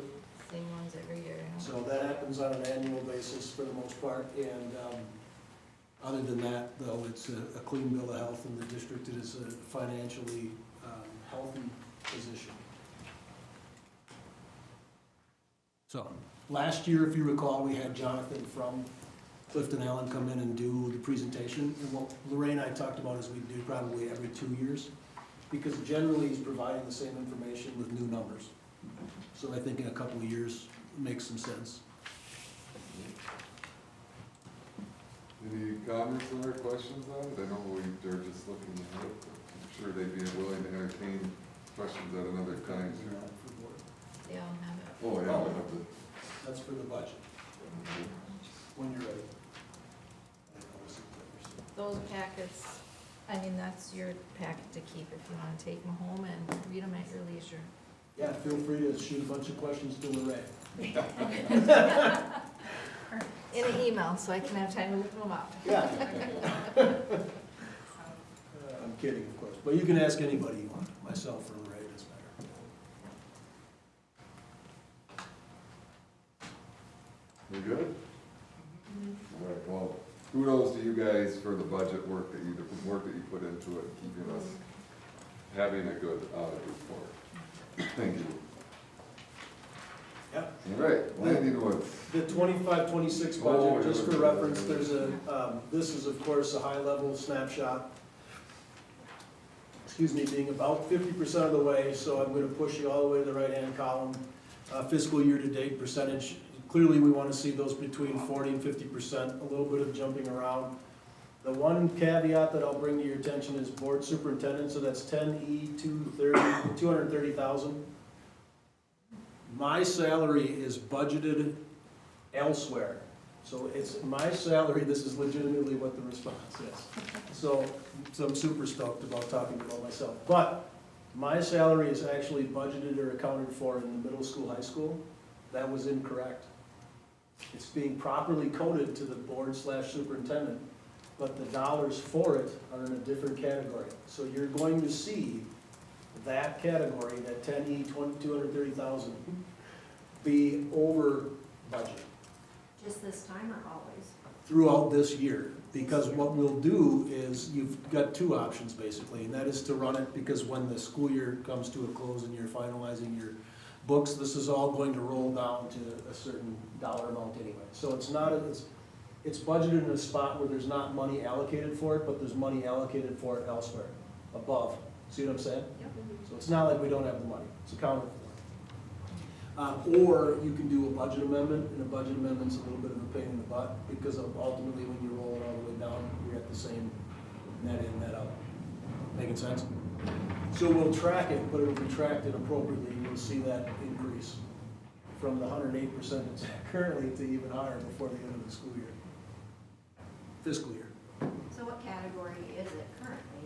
It's Is it in middle that, school, it's high in 10E 120,000 MS/HS. school?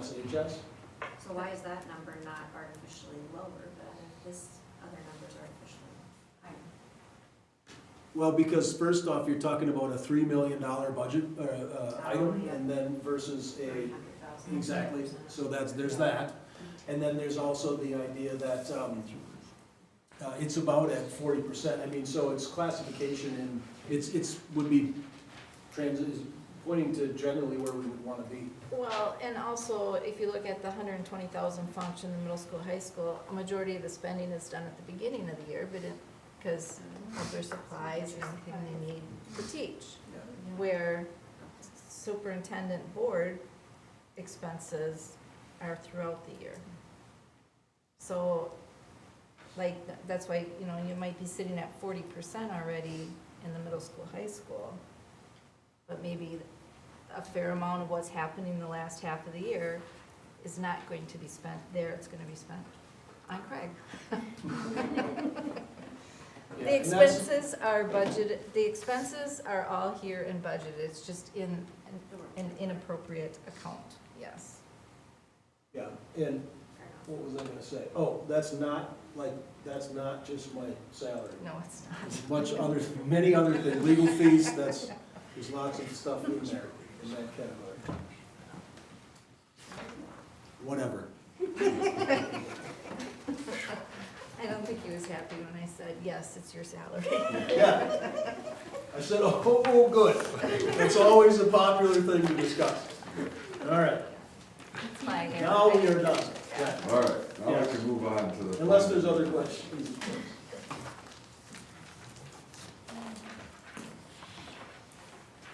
Now we're talking Blanding Woods. Is that correct? Yep. So as I talked about last month, what I'm looking for from the board is some idea about what we want to do. I recognize that in this very board meeting, we just heard from a enrollment projection that we'll be down another 100+ kids in 10 years. I'm going to go back to one of the central arguments I made when I started this conversation. If we had 20 kids on the wrestling roster, it'd be too many kids for that space upstairs where they wrestle, period. It just is. It's an undersized space for the wrestling program. Do I think we're always gonna have 60 kids in wrestling? No. Might be 40, might be 20, but even if it's 20, we need a new space. Additional space, let me say. One of the possibilities is the Blanding Woods property. We had explored that in terms of a lease. I don't wanna go through for, hours of all the things we've already talked about. They're interested in selling it. The price that they set to me was $500,000. It's 8,000 square feet, that puts it at $62.50 a square foot. I heard from the gentleman that's associated with the NEI property, not the owner, but the company that's managing it, that Eric Duholm. That's a 15,000 square foot property, and they're gonna list it as well, or have listed it at $785,000. We don't need 15,000 square feet, and we're certainly not, I'm not advocating for spending $785,000 on a property, but what I would mention is that calculates to $52.33 a square foot. So clearly, if we're talking about the Blanding Woods property, we would have to know, as I mentioned before, we'd have to have it assessed and do market comparables to determine whether 500,000 is a number that we'd be willing to pay, or we'd make an offer at some other number, right? Based on comparables. Just as a tidbit. There would have to be renovations done. The inside of that would be largely gutted, aside from the second story. There's a couple of restrooms that are up there. Those would stay because they're basically brand new, toilet, sink kind of scenario. The entire upstairs would be those two restrooms and mats, about 2 mats. Downstairs, one portion is this is the first floor, would be locker rooms, entry area, locker room, toilet facilities, bathroom facilities, and then a mat plus in that back half of that bottom floor. Those renovations on the high side are provided for you on this chart in the green, totaling as much as $573,888. Or on the low side, totaling as much as $388,655 for renovations to generally do what's projected, or what's shown on the diagram below. That is free work that I had KA do. So these are legitimate to the point that we asked the construction company to do it. But very clearly, this isn't gone to bid. These are not solid numbers in any way, shape, or form. Do I think they're gonna be in this ballpark? Yeah. But things change, and you get change orders, or you tear in and something happens, or, you know what I'm saying? So generally, that's the range that we would be looking at for a renovation. So if you spent $450,000 on the building and $400,000 or $450,000 on renovation, you can do the math, we're talking around $900,000-ish to $1 million all in on that space. If we were to build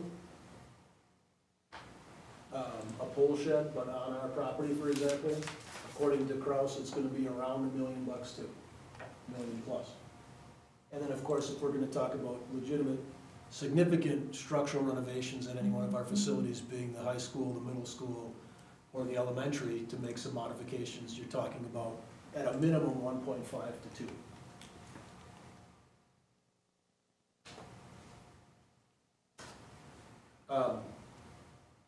So anyway, the thought process was 3 options. Do we do nothing, maintain the status quo, keep doing what we're doing, which of course is always an option. Do we B, entertain purchasing a building? Another reason the Blanding Woods property I think is attractive is because kids could walk there. It's right there. It's as far away as the track from the high school. Or option C, do we actually put a bunch of stuff together and potentially go to a referendum based on all kinds of calculations that we have to run in terms of what our current debt load is, when it falls off, you know, community surveys in terms of what might or might not be agreeable, what do we include, is it the wrestling space plus the elementary roof plus security upgrades, plus, you see what I'm saying? Because we have no idea about those things. You're not gonna spend time and energy doing those things until you have some direction of where you're gonna go. The one positive, if there would be one with respect to purchasing a building that's off-site versus adding on to the school, is that if we add it on to the school, you can't sell that in the future. Right? You renovate a building, do some locker rooms and pads and so forth on the walls, you could sell that again as a piece of commercial property or whatever. Maybe somebody wants to start their own wrestling camp, clinic thingy over there. Who knows? But that'd be a conversation for a different day. Anyway, that's my abbreviated version, because we've talked about this more than once. What's the MEI on square footage? 15,000. Per $52.33. And what's 5 years? $62.50. What's the difference in age of property? I don't know that. NEI is much more, what would you call it, industrial, with big roll-up doors for, you know, they got like a floor area where equipment was, and office spaces. Yeah.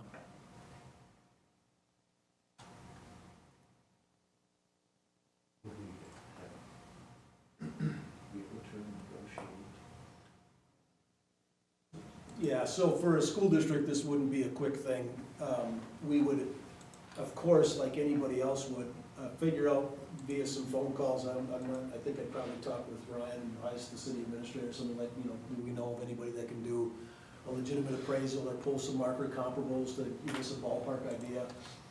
The board would have to meet, arguably in closed session, to have a conversation around what a competitive offer might be and go through that process. There'd be attorneys involved and so forth and so on. So this wouldn't just be like, hey, we'll give you $450 for it, and they say, yeah, and we shoot them $450. That's not how this works. Of course, we have multiple things we have to do. But yes, we would have to make some determinations on what is a fair price to pay. The board would have to act on making that kind of offer. And then also, you know, have it inspected and all the other things that you would do with purchasing a facility. It's not just give it money and we get it, you know. This This may not be a fair question or might not be one you can answer, but what do you think the odds are that we will have to go to referendum in, say, the next 5 years for one reason or another? That's an excellent question.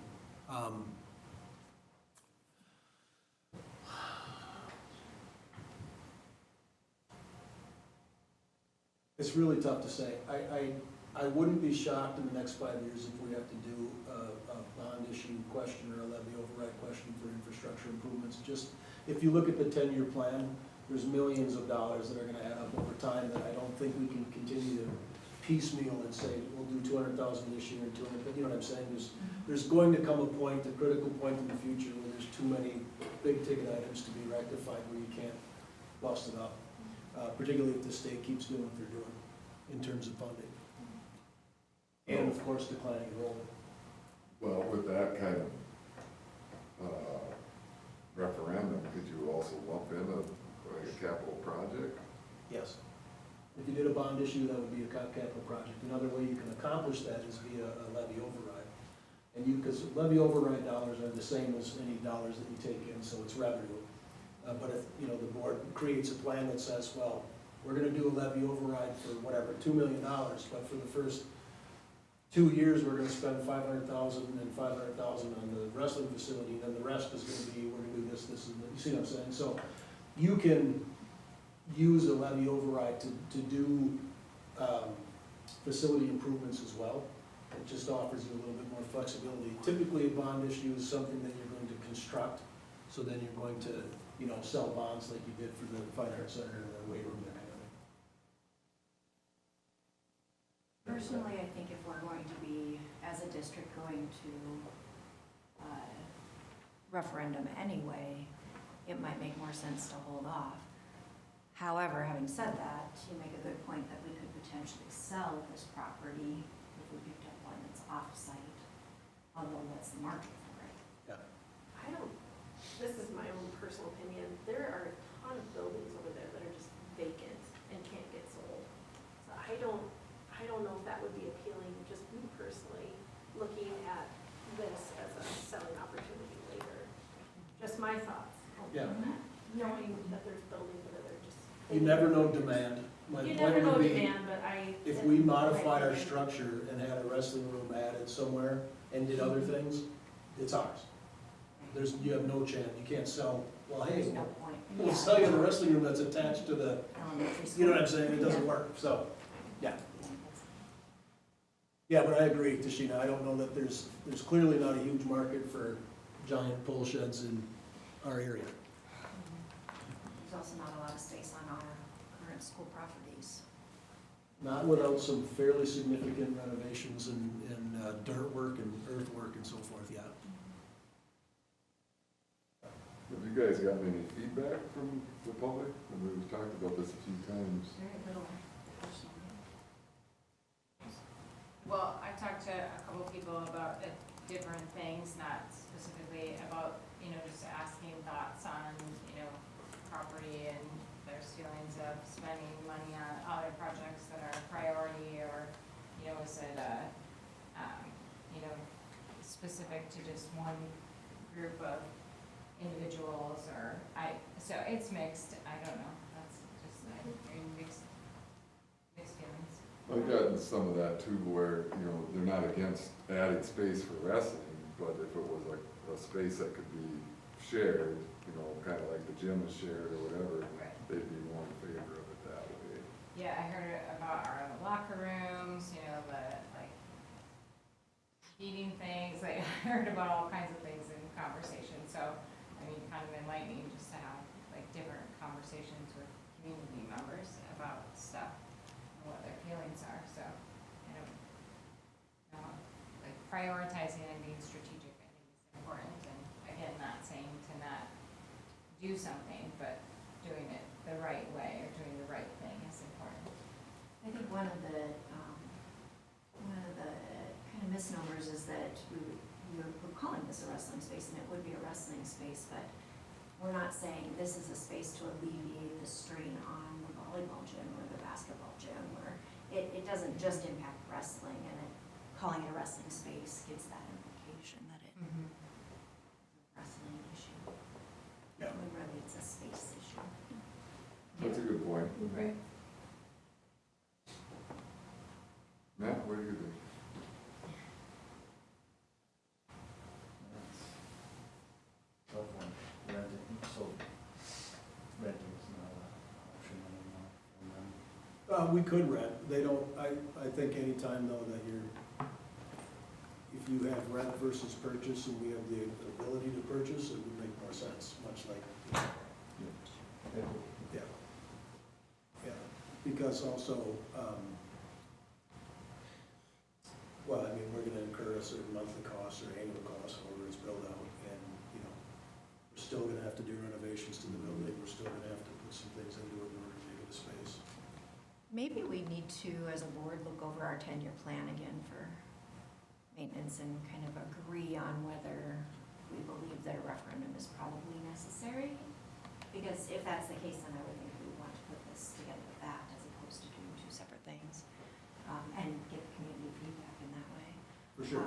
So if the angle is a potential referendum, then there's a ton of things that need to be done, for sure. Starting with, do we agree that there needs to be a potential referendum? Correct. And I think that can easily be a budget conversation around that 10-year plan, if that's where you see the gaps in our revenue. Yeah, we can pull that information together. The other piece that I want to calculate is when debt falls off and what that Yeah. timing is and Yeah. potential impact. How much are we talking? So there's a lot of moving parts that we need to pull together. And keeping in mind that if a commitment to do that at some point in the future means that, well, A, if it's even ever approved, we're not talking about next year. This isn't happening now. There'll be probably at least a year of planning before we ask the question, before the question's approved, before something is built. So you're talking about probably conservatively 3 years on. So we're talking another 3 years of bursting at the seams over winter sports. That's I what would, you're saying. conservatively, yes. Because the last thing you want to have this be is a rush job. Although, Correct. I agree with you 100% in terms of what you're saying. Mhm. And maybe I'll be upset with myself after the fact. If we're planning on potentially going to referendum, I wouldn't advocate for purchasing the building too. I would not, that would be a step too far in my opinion. Because I agree, I don't know, we put in, we're gonna spend money on renovating that building, even if all we did was mats on the floors. And they just wrestled over there and came back, we did nothing but tear everything out. We're still gonna spend money on mats and wall pads and that kind of thing, and then walk away in 2 years would be insane. I don't wanna do that, we put the district in a tough spot, for the reason you mentioned. Now, do I want wrestling to stay stuck in the small room for the next 3 or 4 years, or 2 or 3? No, I don't, but. A minor question. Is it overstated to say that it impacts other programs when they're in different spaces currently? I mean, is that an exaggeration? Or is it just like wrestling just finds it really difficult? Well, I mean, there's sometimes others are displaced, but what's tough about it is the fact that, like, the gym is for basketball. I mean, the whole reason the gym was built is for basketball and volleyball, and during the winter it's basketball season. But yeah, so I mean, there's conversations all the time if we have, well, can we let us use half of the middle school gym? Okay, but we've got middle school ball practice going on, and you know what I mean? So does it displace other programs?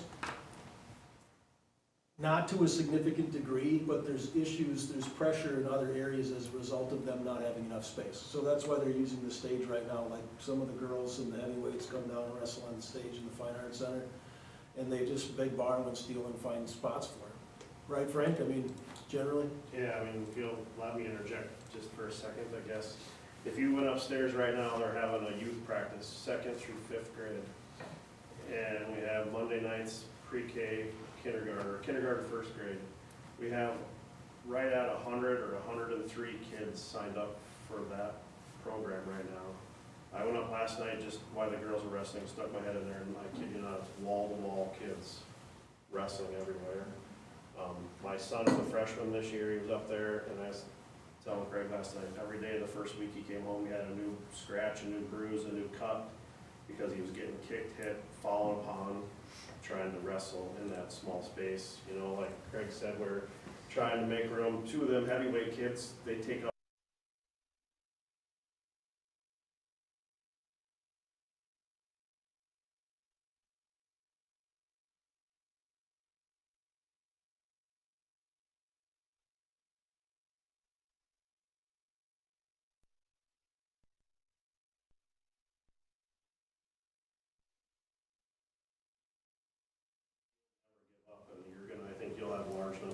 wrestling for a long, long time. You know, even if half of them kids stick with it, which is probably a legit number, you're still looking at 50 kids, you know, in the program at all, you know, potentially. But, you know, I've said, is that building the perfect solution for the wrestling club or the wrestling, you know, entity? No. But I think it's probably the best long-term fix because, you know, you guys talk about 3 years for referendum. In my mind, I don't think it's gonna be less than 5 years. By the time you plan for it, advocate for a referendum, potentially get it approved, and then spend 2 more years getting whatever you approve built. You know, you do buy the building, and you can turn it into your off-site classrooms that you're in need of. You can put off-site offices that you're in need of, potentially off of there. You know, there's a lot of things you could do with that building, even if you didn't sell it. No, that's an excellent point. So there's nothing that says it would have to remain a wrestling space, or vice versa. We purchase it as a wrestling space, it's a wrestling space. So if we do go to referendum in the future, wrestling space is not on the table. It's for other items. I mean, I think if you're gonna do a referendum, you do find a way somewhere in this property to put it so that the kids have their locker rooms, they have their lockers, they have their cars, they're all on the property. You know, put that in your next referendum, think about that. You know, if that's, you know, if the path you went was to buy the building and you're still gonna do a referendum in 4, 5, 6 years, consider that so that it's here on site where it really should be. And then you can do whatever, you know, your needs will be at that point with that building. I like the thought of an off-site classroom. I hadn't considered that, but we're renting space off-site for classroom use. There's been some talk too of certain populations of students that aren't effective on the campus, but could still be educated. And I have a question too. You know, we have booster programs, so wrestling for young kids is a booster program, right? So do schools purchase or build facilities for non-school supported ages or whatever, right? So booster is not, it's not a school program. So Right. we don't build or purchase facilities to accommodate booster Yeah, you do. programs. No, I mean, Volleyball, basketball, they're all booster here. We have all the booster stuff they use. I'm saying, I don't think I'm asking if we purchase buildings to support booster programs. no, it's for school programming. And what's used, that is used by the community, by Right. booster clubs for sure, because it's a public facility. But to your point, yeah, would we build based on booster numbers? No.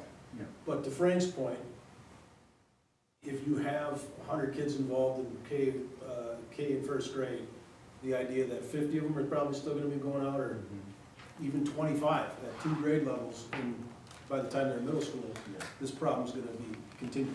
I'll go back to my central argument that I opened with. 20 kids up in that wrestling room is too many kids. The full roster is 14. Well, I mean, technically 28, if you have 2 of each weight classes, you see what I'm saying? It just has been undersized for the history of its existence, period. Do you have other thoughts about what that property could be used for if we did purchase? Like, I had thought of what we're renting space for offsite for Yeah, so classroom. there's using it like as classrooms and so forth, when you talk about wrestling season being, I mean, because number one, the winter sports seasons are the longest seasons, and number two, once you lay down a bunch of wrestling mats, they're not gonna have the space and the wherewithal to roll them up and you keep putting them away and moving them around. So once it's a wrestling space, it's pretty much a wrestling space. But are there other things like, so for example, what I would envision is, let's say that we do have the building and we've now had it for 3 years or 5 years or 6 years, and we're gonna go to referendum. Would we have a logical conversation at the time to say, let's turn that building into district offices in the alternative school? Let's do, you see what I'm saying? So that's how you would, and I have no idea. With what a that- decline in enrollment, can we Would we justify even need that? to do that? Yeah. Correct. Right. Childcare center. We pay rent for that too, Yeah. so It's- that's always a it's- possibility too. It's tough to predict what you might do with the space in the future, right? But Craig, not saying I need to see this person, but, have you thought about bringing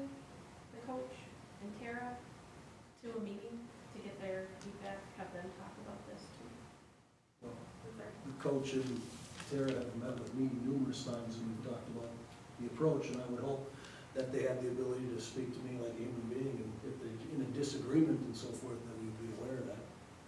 I just meant to like help with question filtering and Yeah. such here. And they're welcome to attend any meeting you want to attend, I mean, there's not, no one's telling them not to. But we invite people in to speak to the board, is that what you're saying? That's what Invite them yeah. in to speak to the board and answer questions, I don't. Just wondering if that would give the board clarity or help with any actual decision making, that's all. Well, I think the marching orders at this point are, start looking at the stuff we just talked about, a little bit down the random side. I'm not saying I'm poo-pooing this at this point, but I do think we should be looking at it holistically. You know, when's the dollar's gonna fall, when is this, do we wanna potentially still buy that, and still knowing that we're gonna have to go to referendum in 5 years or that type of thing, so. It's a tough one. And I do appreciate what you said earlier, it's a space issue, it's not just, I mean, if the gym was empty, we wouldn't have this issue, because, Right. you know, we'd have the gym, but that's being used too, so. The middle school gym is being used, and the elementary gym is being used, In the elementary stage.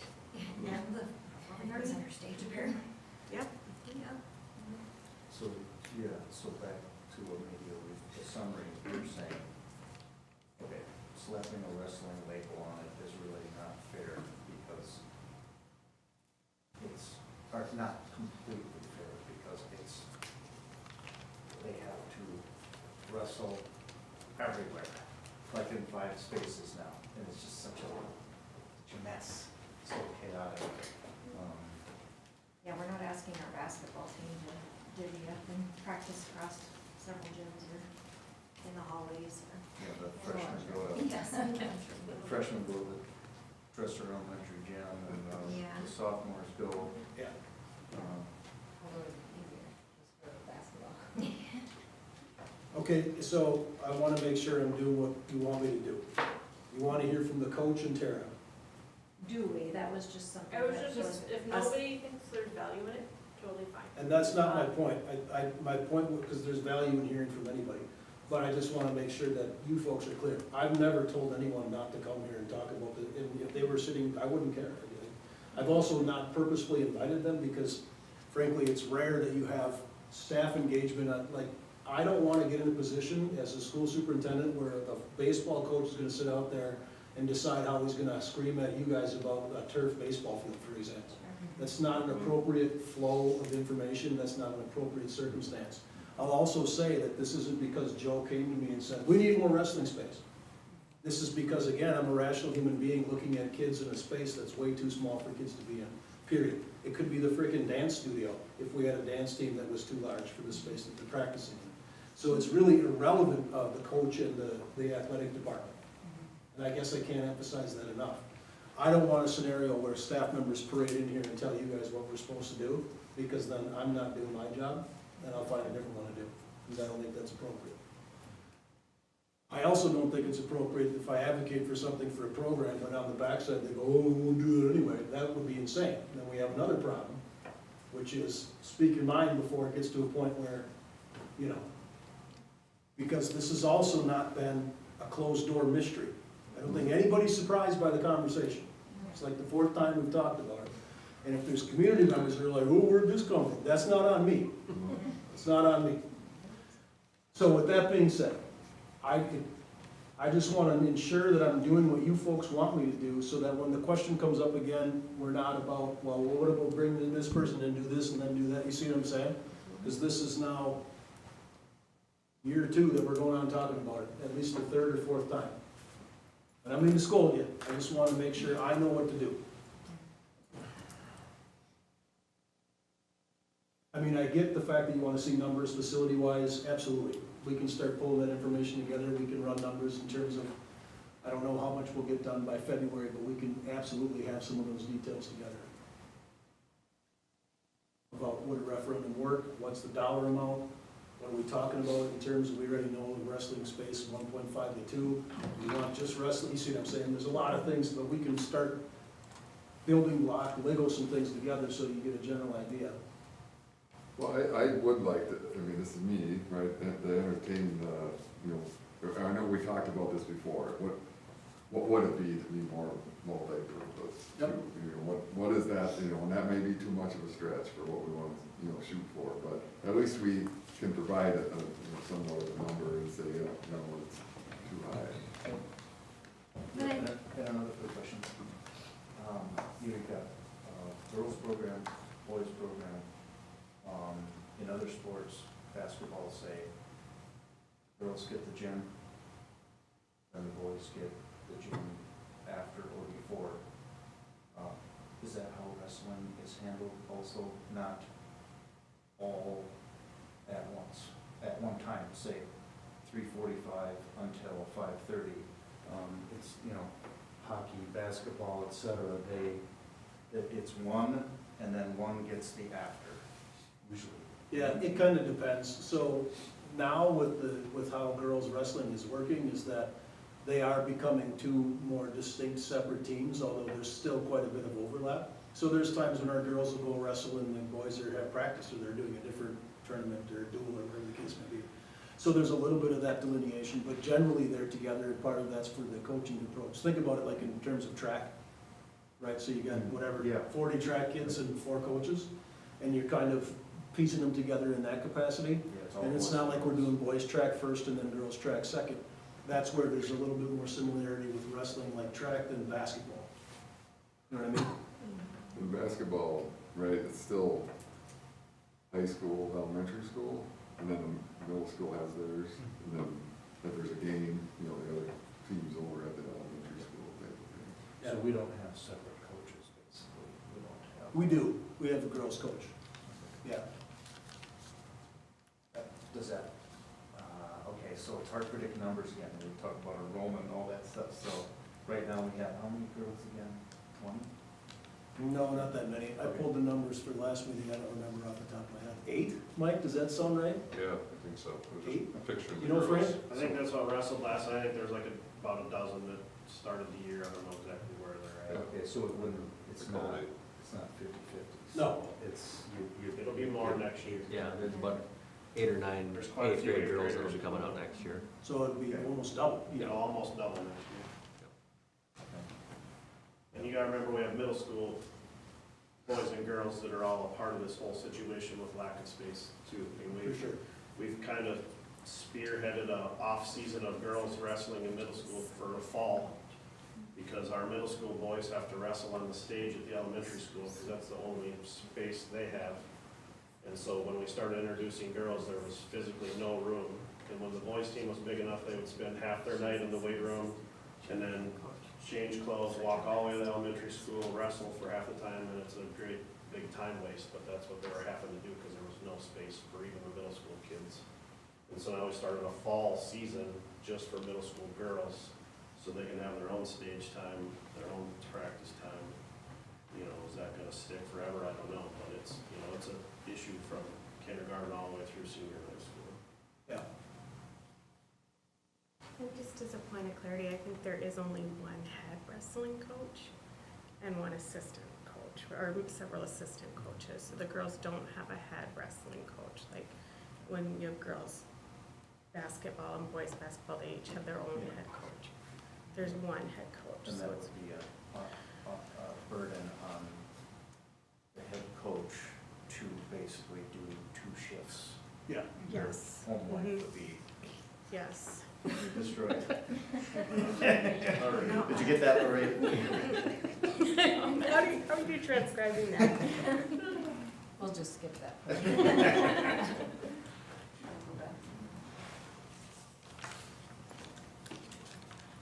Yeah, I guess at the end of the day, the numbers would be nice to have, as far as that 10-year plan.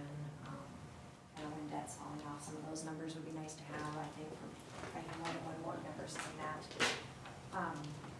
I know that you're in the unenviable position of communicating with the owners of this building on Blanding and trying to figure out what it is the board wants, and we're kind of at this point where what is the best for the district, and it's very nebulous to us yet.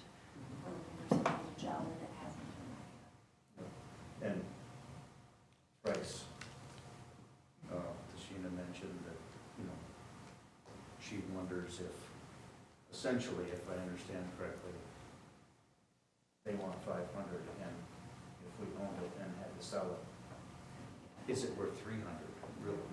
Well, We also don't want to overpay for something. No, and I'll say again, if we were to purchase a building, it wouldn't be without an appraisal and, you know what I'm saying? Yeah. You don't just name your price, and we don't do anything like that, any purchasing with public dollars. Yeah. So it's based on market comparables or quotes, and clearly you can't get quotes on a, because there's only one of them. Yeah. But you can still do market comparables and have it appraised and figure, ensure that it's within that range.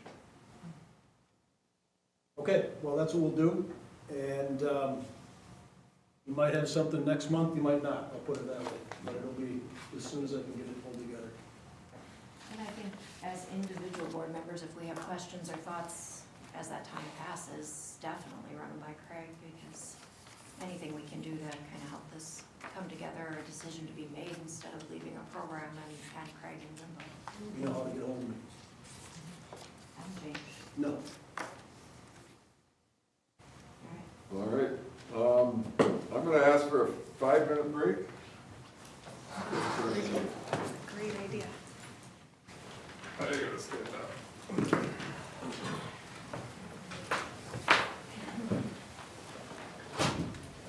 Oh, I'm getting too old for this. Yes.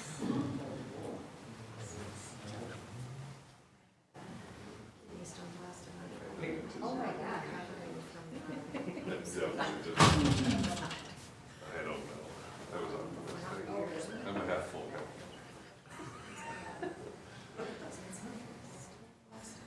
I far prefer lasting over passing.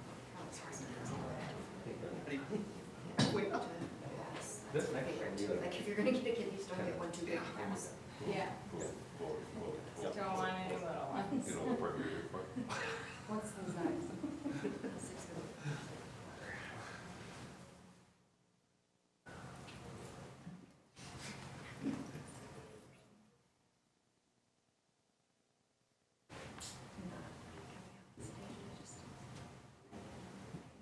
I appreciate your input on the classes.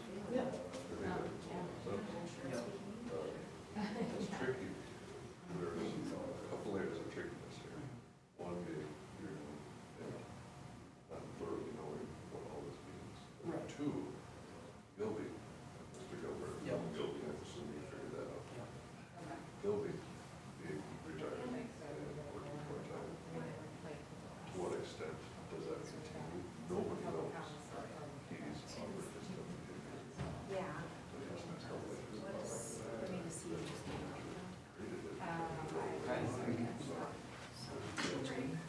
Jacob. Jacob. Nice to meet you. Yeah, so you're the Nice to meet you. Yep. Yeah. But That's why I said, you know, I'm not sure what Oh, it's full-time full-time. is required. Yeah, it is. picked up on that. Yeah. Give my little 2 That's cents. tough, I'm sure. with Their check. So you're not all residents. Oh, it's my second one. Yep. I wasn't on last meeting, but Yeah. it's my second one. They're, yeah, they're not all this. Yeah, the first one lengthy. wasn't very long, but this one, more on the agenda, I guess. Yeah. I just tell my husband, my brother's dropping a dog off. Forgot. Sorry about that.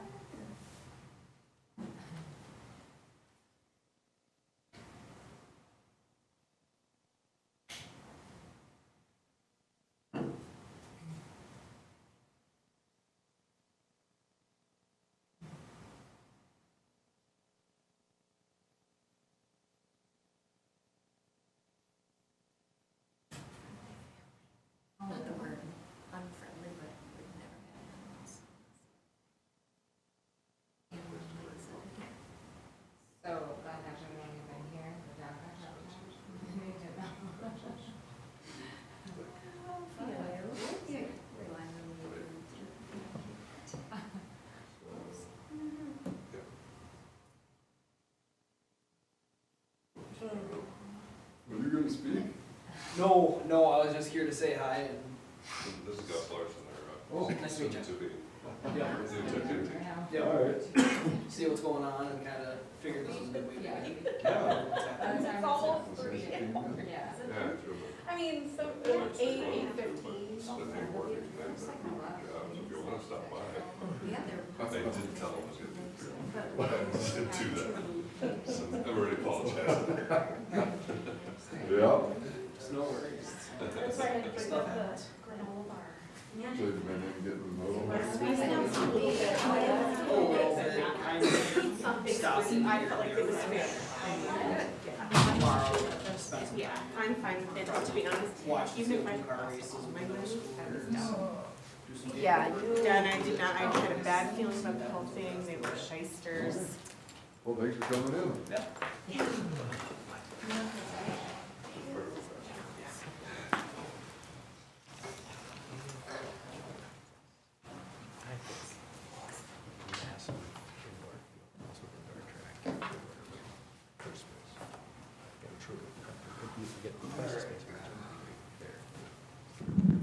Oops. Are you ready? I think we're still streaming. Yeah.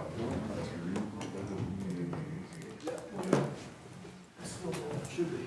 All right, I'm gonna call this meeting to order. It's a regularly scheduled board meeting for school district of St. Croix Falls, and start with the pledge of allegiance. I pledge Allegiance to the flag of the United States of America and to the republic for which it stands, one nation, under God, indivisible, with liberty and justice for all. Roll call vote. Matt Bryce. Here. Tashina Rager. Here. Don Milky. Here. Ronnie Schuler. Here. Brent McCurdy. Here. All right, Matt, would you mind reading the rules of the mission? No problem. The mission statement. The mission of the school district of St. Croix Falls is to provide a supportive, student-centered learning environment that cultivates character, fosters academic excellence, and embraces diversity. The board meeting rules. Focus on the mission, vision statements of the district. Come prepared. Be respectful of others and open and accepting of ideas. Actively participate. Avoid side conversations. Remember, board meetings are open forum. Thank you. We'll move on to principal's comments. We'll start with, I can't remember where I went last time. Mrs. Platt. Okay. We had our open house for LSC 3s, which you may remember is our third arm of the Child Care Center. We have a classroom open in Dresser Elementary School. All parents came, and I've been busy subbing in classrooms all week, so I haven't been able to actually be in the 3K room. But I talk to the teacher every day, and it's going great. Everybody's happy. She's happy. The kids are happy. Let's see. Her name is Miss Savannah Fries. If you don't know her, she's a child.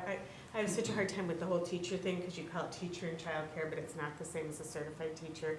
She's the child care teacher in that room, and if you can stop by, it's beautiful. She did a great job, and all the girls at Dresser have been incredibly welcoming. All the other teachers have been incredibly welcoming.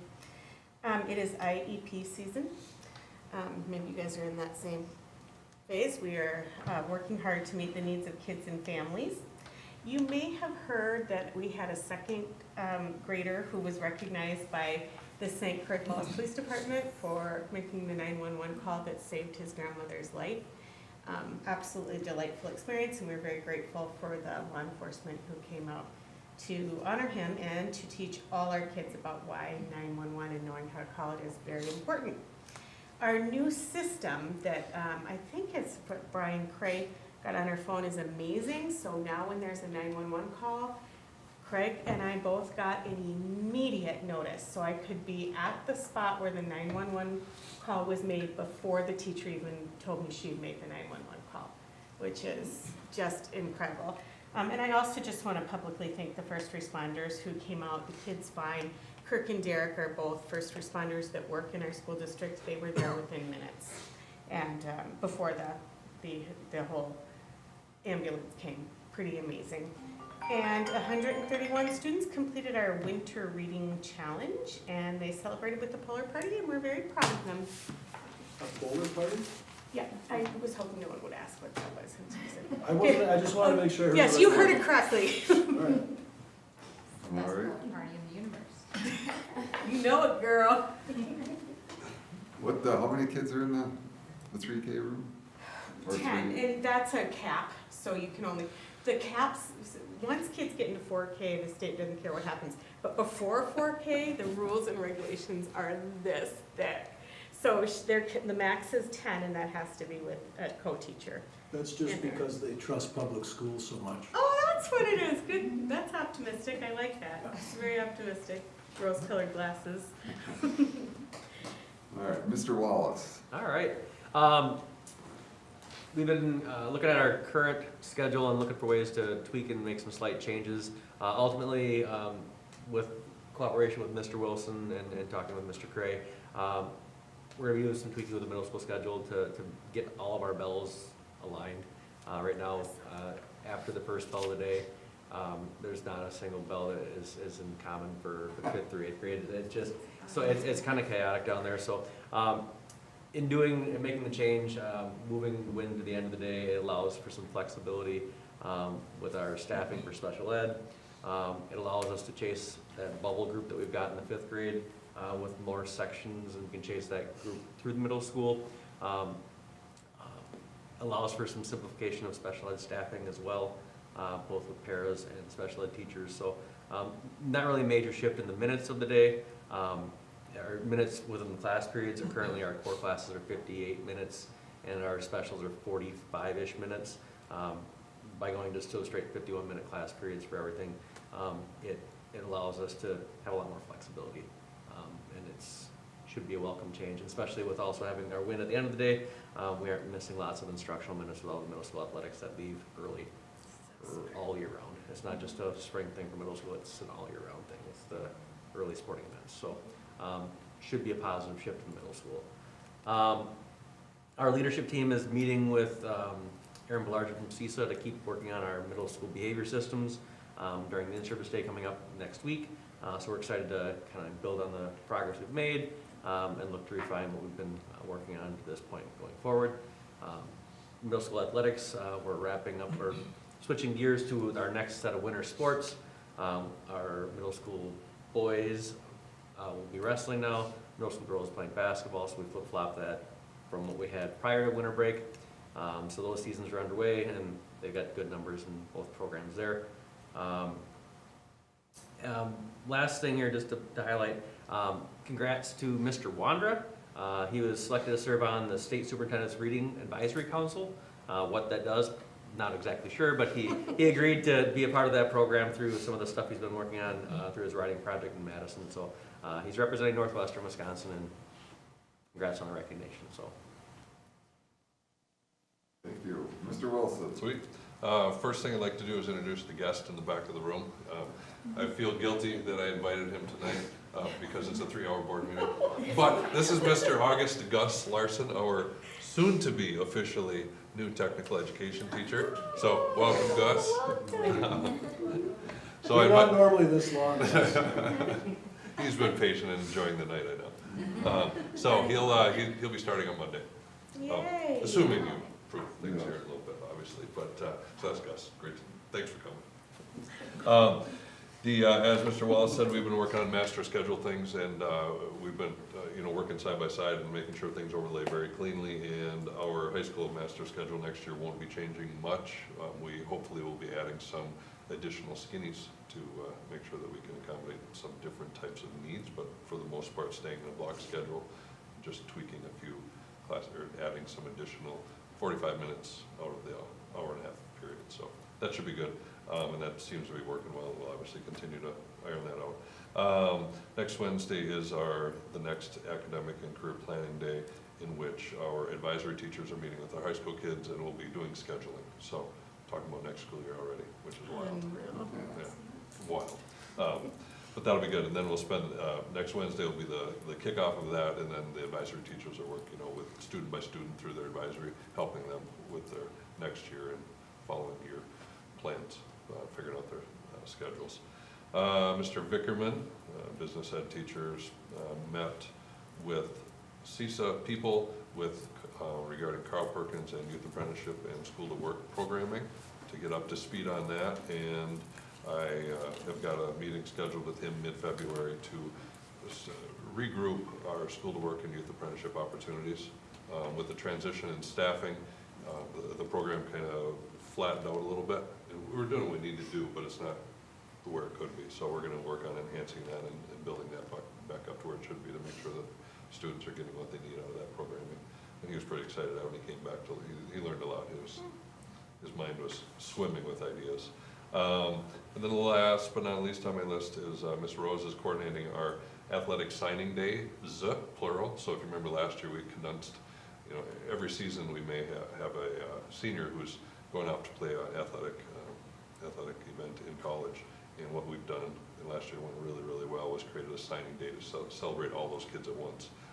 This year it's a little trickier because we have a football player with a D2, Division II, and they have a specific national signing day, which is February 4th, but we have a couple other students who haven't decided where they're going yet.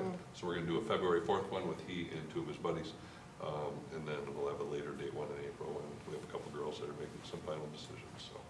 But those are fun to see. All right, thank you.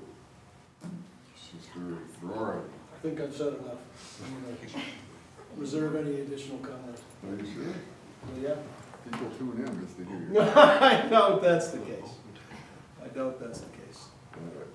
All right. Any board members have an opportunity to attend any trainings? We've got the convention coming up next week, myself and these two lovely people will be heading down there. I'm looking forward to that. Anybody else? I have a question. The convention, are they doing the online recording? I haven't seen trainings at anything. all? That was Oh, only- was that just over, there was one time when I got to That sign was up. for that- COVID. It was during COVID, yeah. oh, Maybe a couple I of think it was, years, right? yeah, because it was like, it was past COVID, for some reason, 2020. Well, Yeah. I think it was COVID and then like that first And then- year afterwards.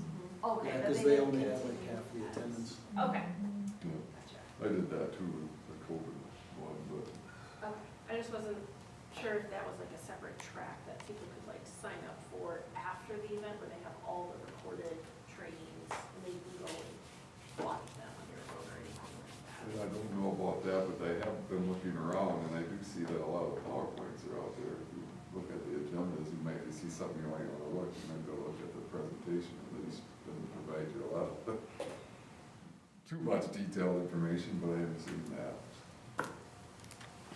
We don't have any public here anymore, so no more awards this week. We appreciate you getting that signed, that ribbon hung, so. Yeah, I'm glad about that, but I was hoping I'd get another award this week, so I'm a little disappointed. Sorry. Did you buy a house? Are you? No, no. Polar party. What's that? I had a polar party. All right, now that I got my mouse where it needs to be, I'll make a motion, move on to the consent agenda, and I'll entertain a motion to approve the consent agenda. I'll make a motion to approve the consent agenda as presented. All right, we have a motion by Ronnie, I'll second.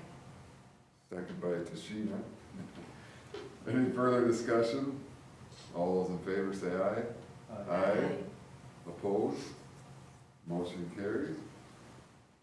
Now we'll move on to curriculum and policy, and we'll vote on the special education spaces for the district for 26-27, which we reviewed in the committee meeting. Take a motion for that. I'll make that motion. We have a motion by Matt, I'll second.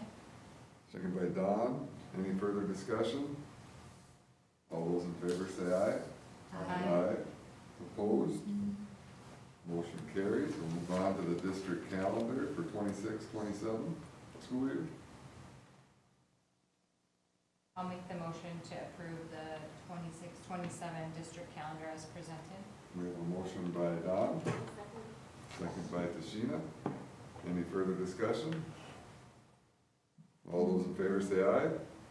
Aye. Opposed? Motion is carried. Move on to the boys and girls hockey co-op renewals for the school year 26-27 and 27-28. So I'll make that motion to approve the boys and girls hockey co-op renewal for 26-27 and then 27-28. Motion by Tashina, I'll second. second by Matt. Any further discussion? All those in favor say aye. Opposed? Motion carries. Now we'll vote on the hiring of the candidate for the middle school, high school tech ed teacher position.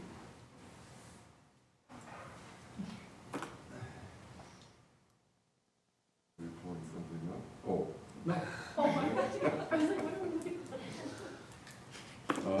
I'll take a motion for that. Oh, I'll We make, need his name. yeah, Did somebody write it down? Yes. Yes. Gus. I'll make that motion to approve the candidate for the middle school, high school technical education teacher position. All right, we have a motion by Tashina, I'll second. second by Don. Any further discussion? All those in favor say aye. Aye. Opposed? The motion is carried. All right. Welcome to the district. Welcome, yes. Any announcements? All right. Just on the election, that's. Yeah, so we have one candidate who successfully filed paperwork, and in a brief email communication today, I just said you probably want to do your best to get the word out between now and April, so All right. it'll be good. Mhm. And if anybody still wants to do a write-in, they can, right? They have to come see you guys? Correct, there's Right. paperwork that they need to file. Yep. What's the deadline for that? If somebody wants to do a write-in campaign? Is what? What's the deadline? Oh, Friday before election? yeah, Oh, so that can be all the way up to, the election's I on should've April remembered. 7th, so that'd be Friday, April 3rd. You didn't meet that deadline by much, did you? that was a couple weeks. Or something we did. All right, upcoming events, we have the convention next week. We are planning not to have a meeting, no second meeting, at the end of January. And then we'll get back to the normal schedule in February with 2 meetings on the 11th and the 25th. Matt, would you like to review the rules of the meeting? Yes, please. Board meeting rules, focus on the mission, we focused on the mission, vision statements of the district, came prepared, we were respectful of others and open and accepting of ideas, actively participated, avoided side conversations, and remembered board meetings are open forum. All right, thank you. With that, I'll take a motion to adjourn to executive closed session pursuant to section 19.851 C and F of Wisconsin statutes. I'll make that motion to adjourn to executive closed session. Motion by Tashina, I'll second. second by Don. Roll call vote. Matt Bryce, Yes. Christina Brager, Yes. Don Milky, Yes. Ronnie Schuler, Yes. Brett McCurdy. Yes. Thank you, everybody.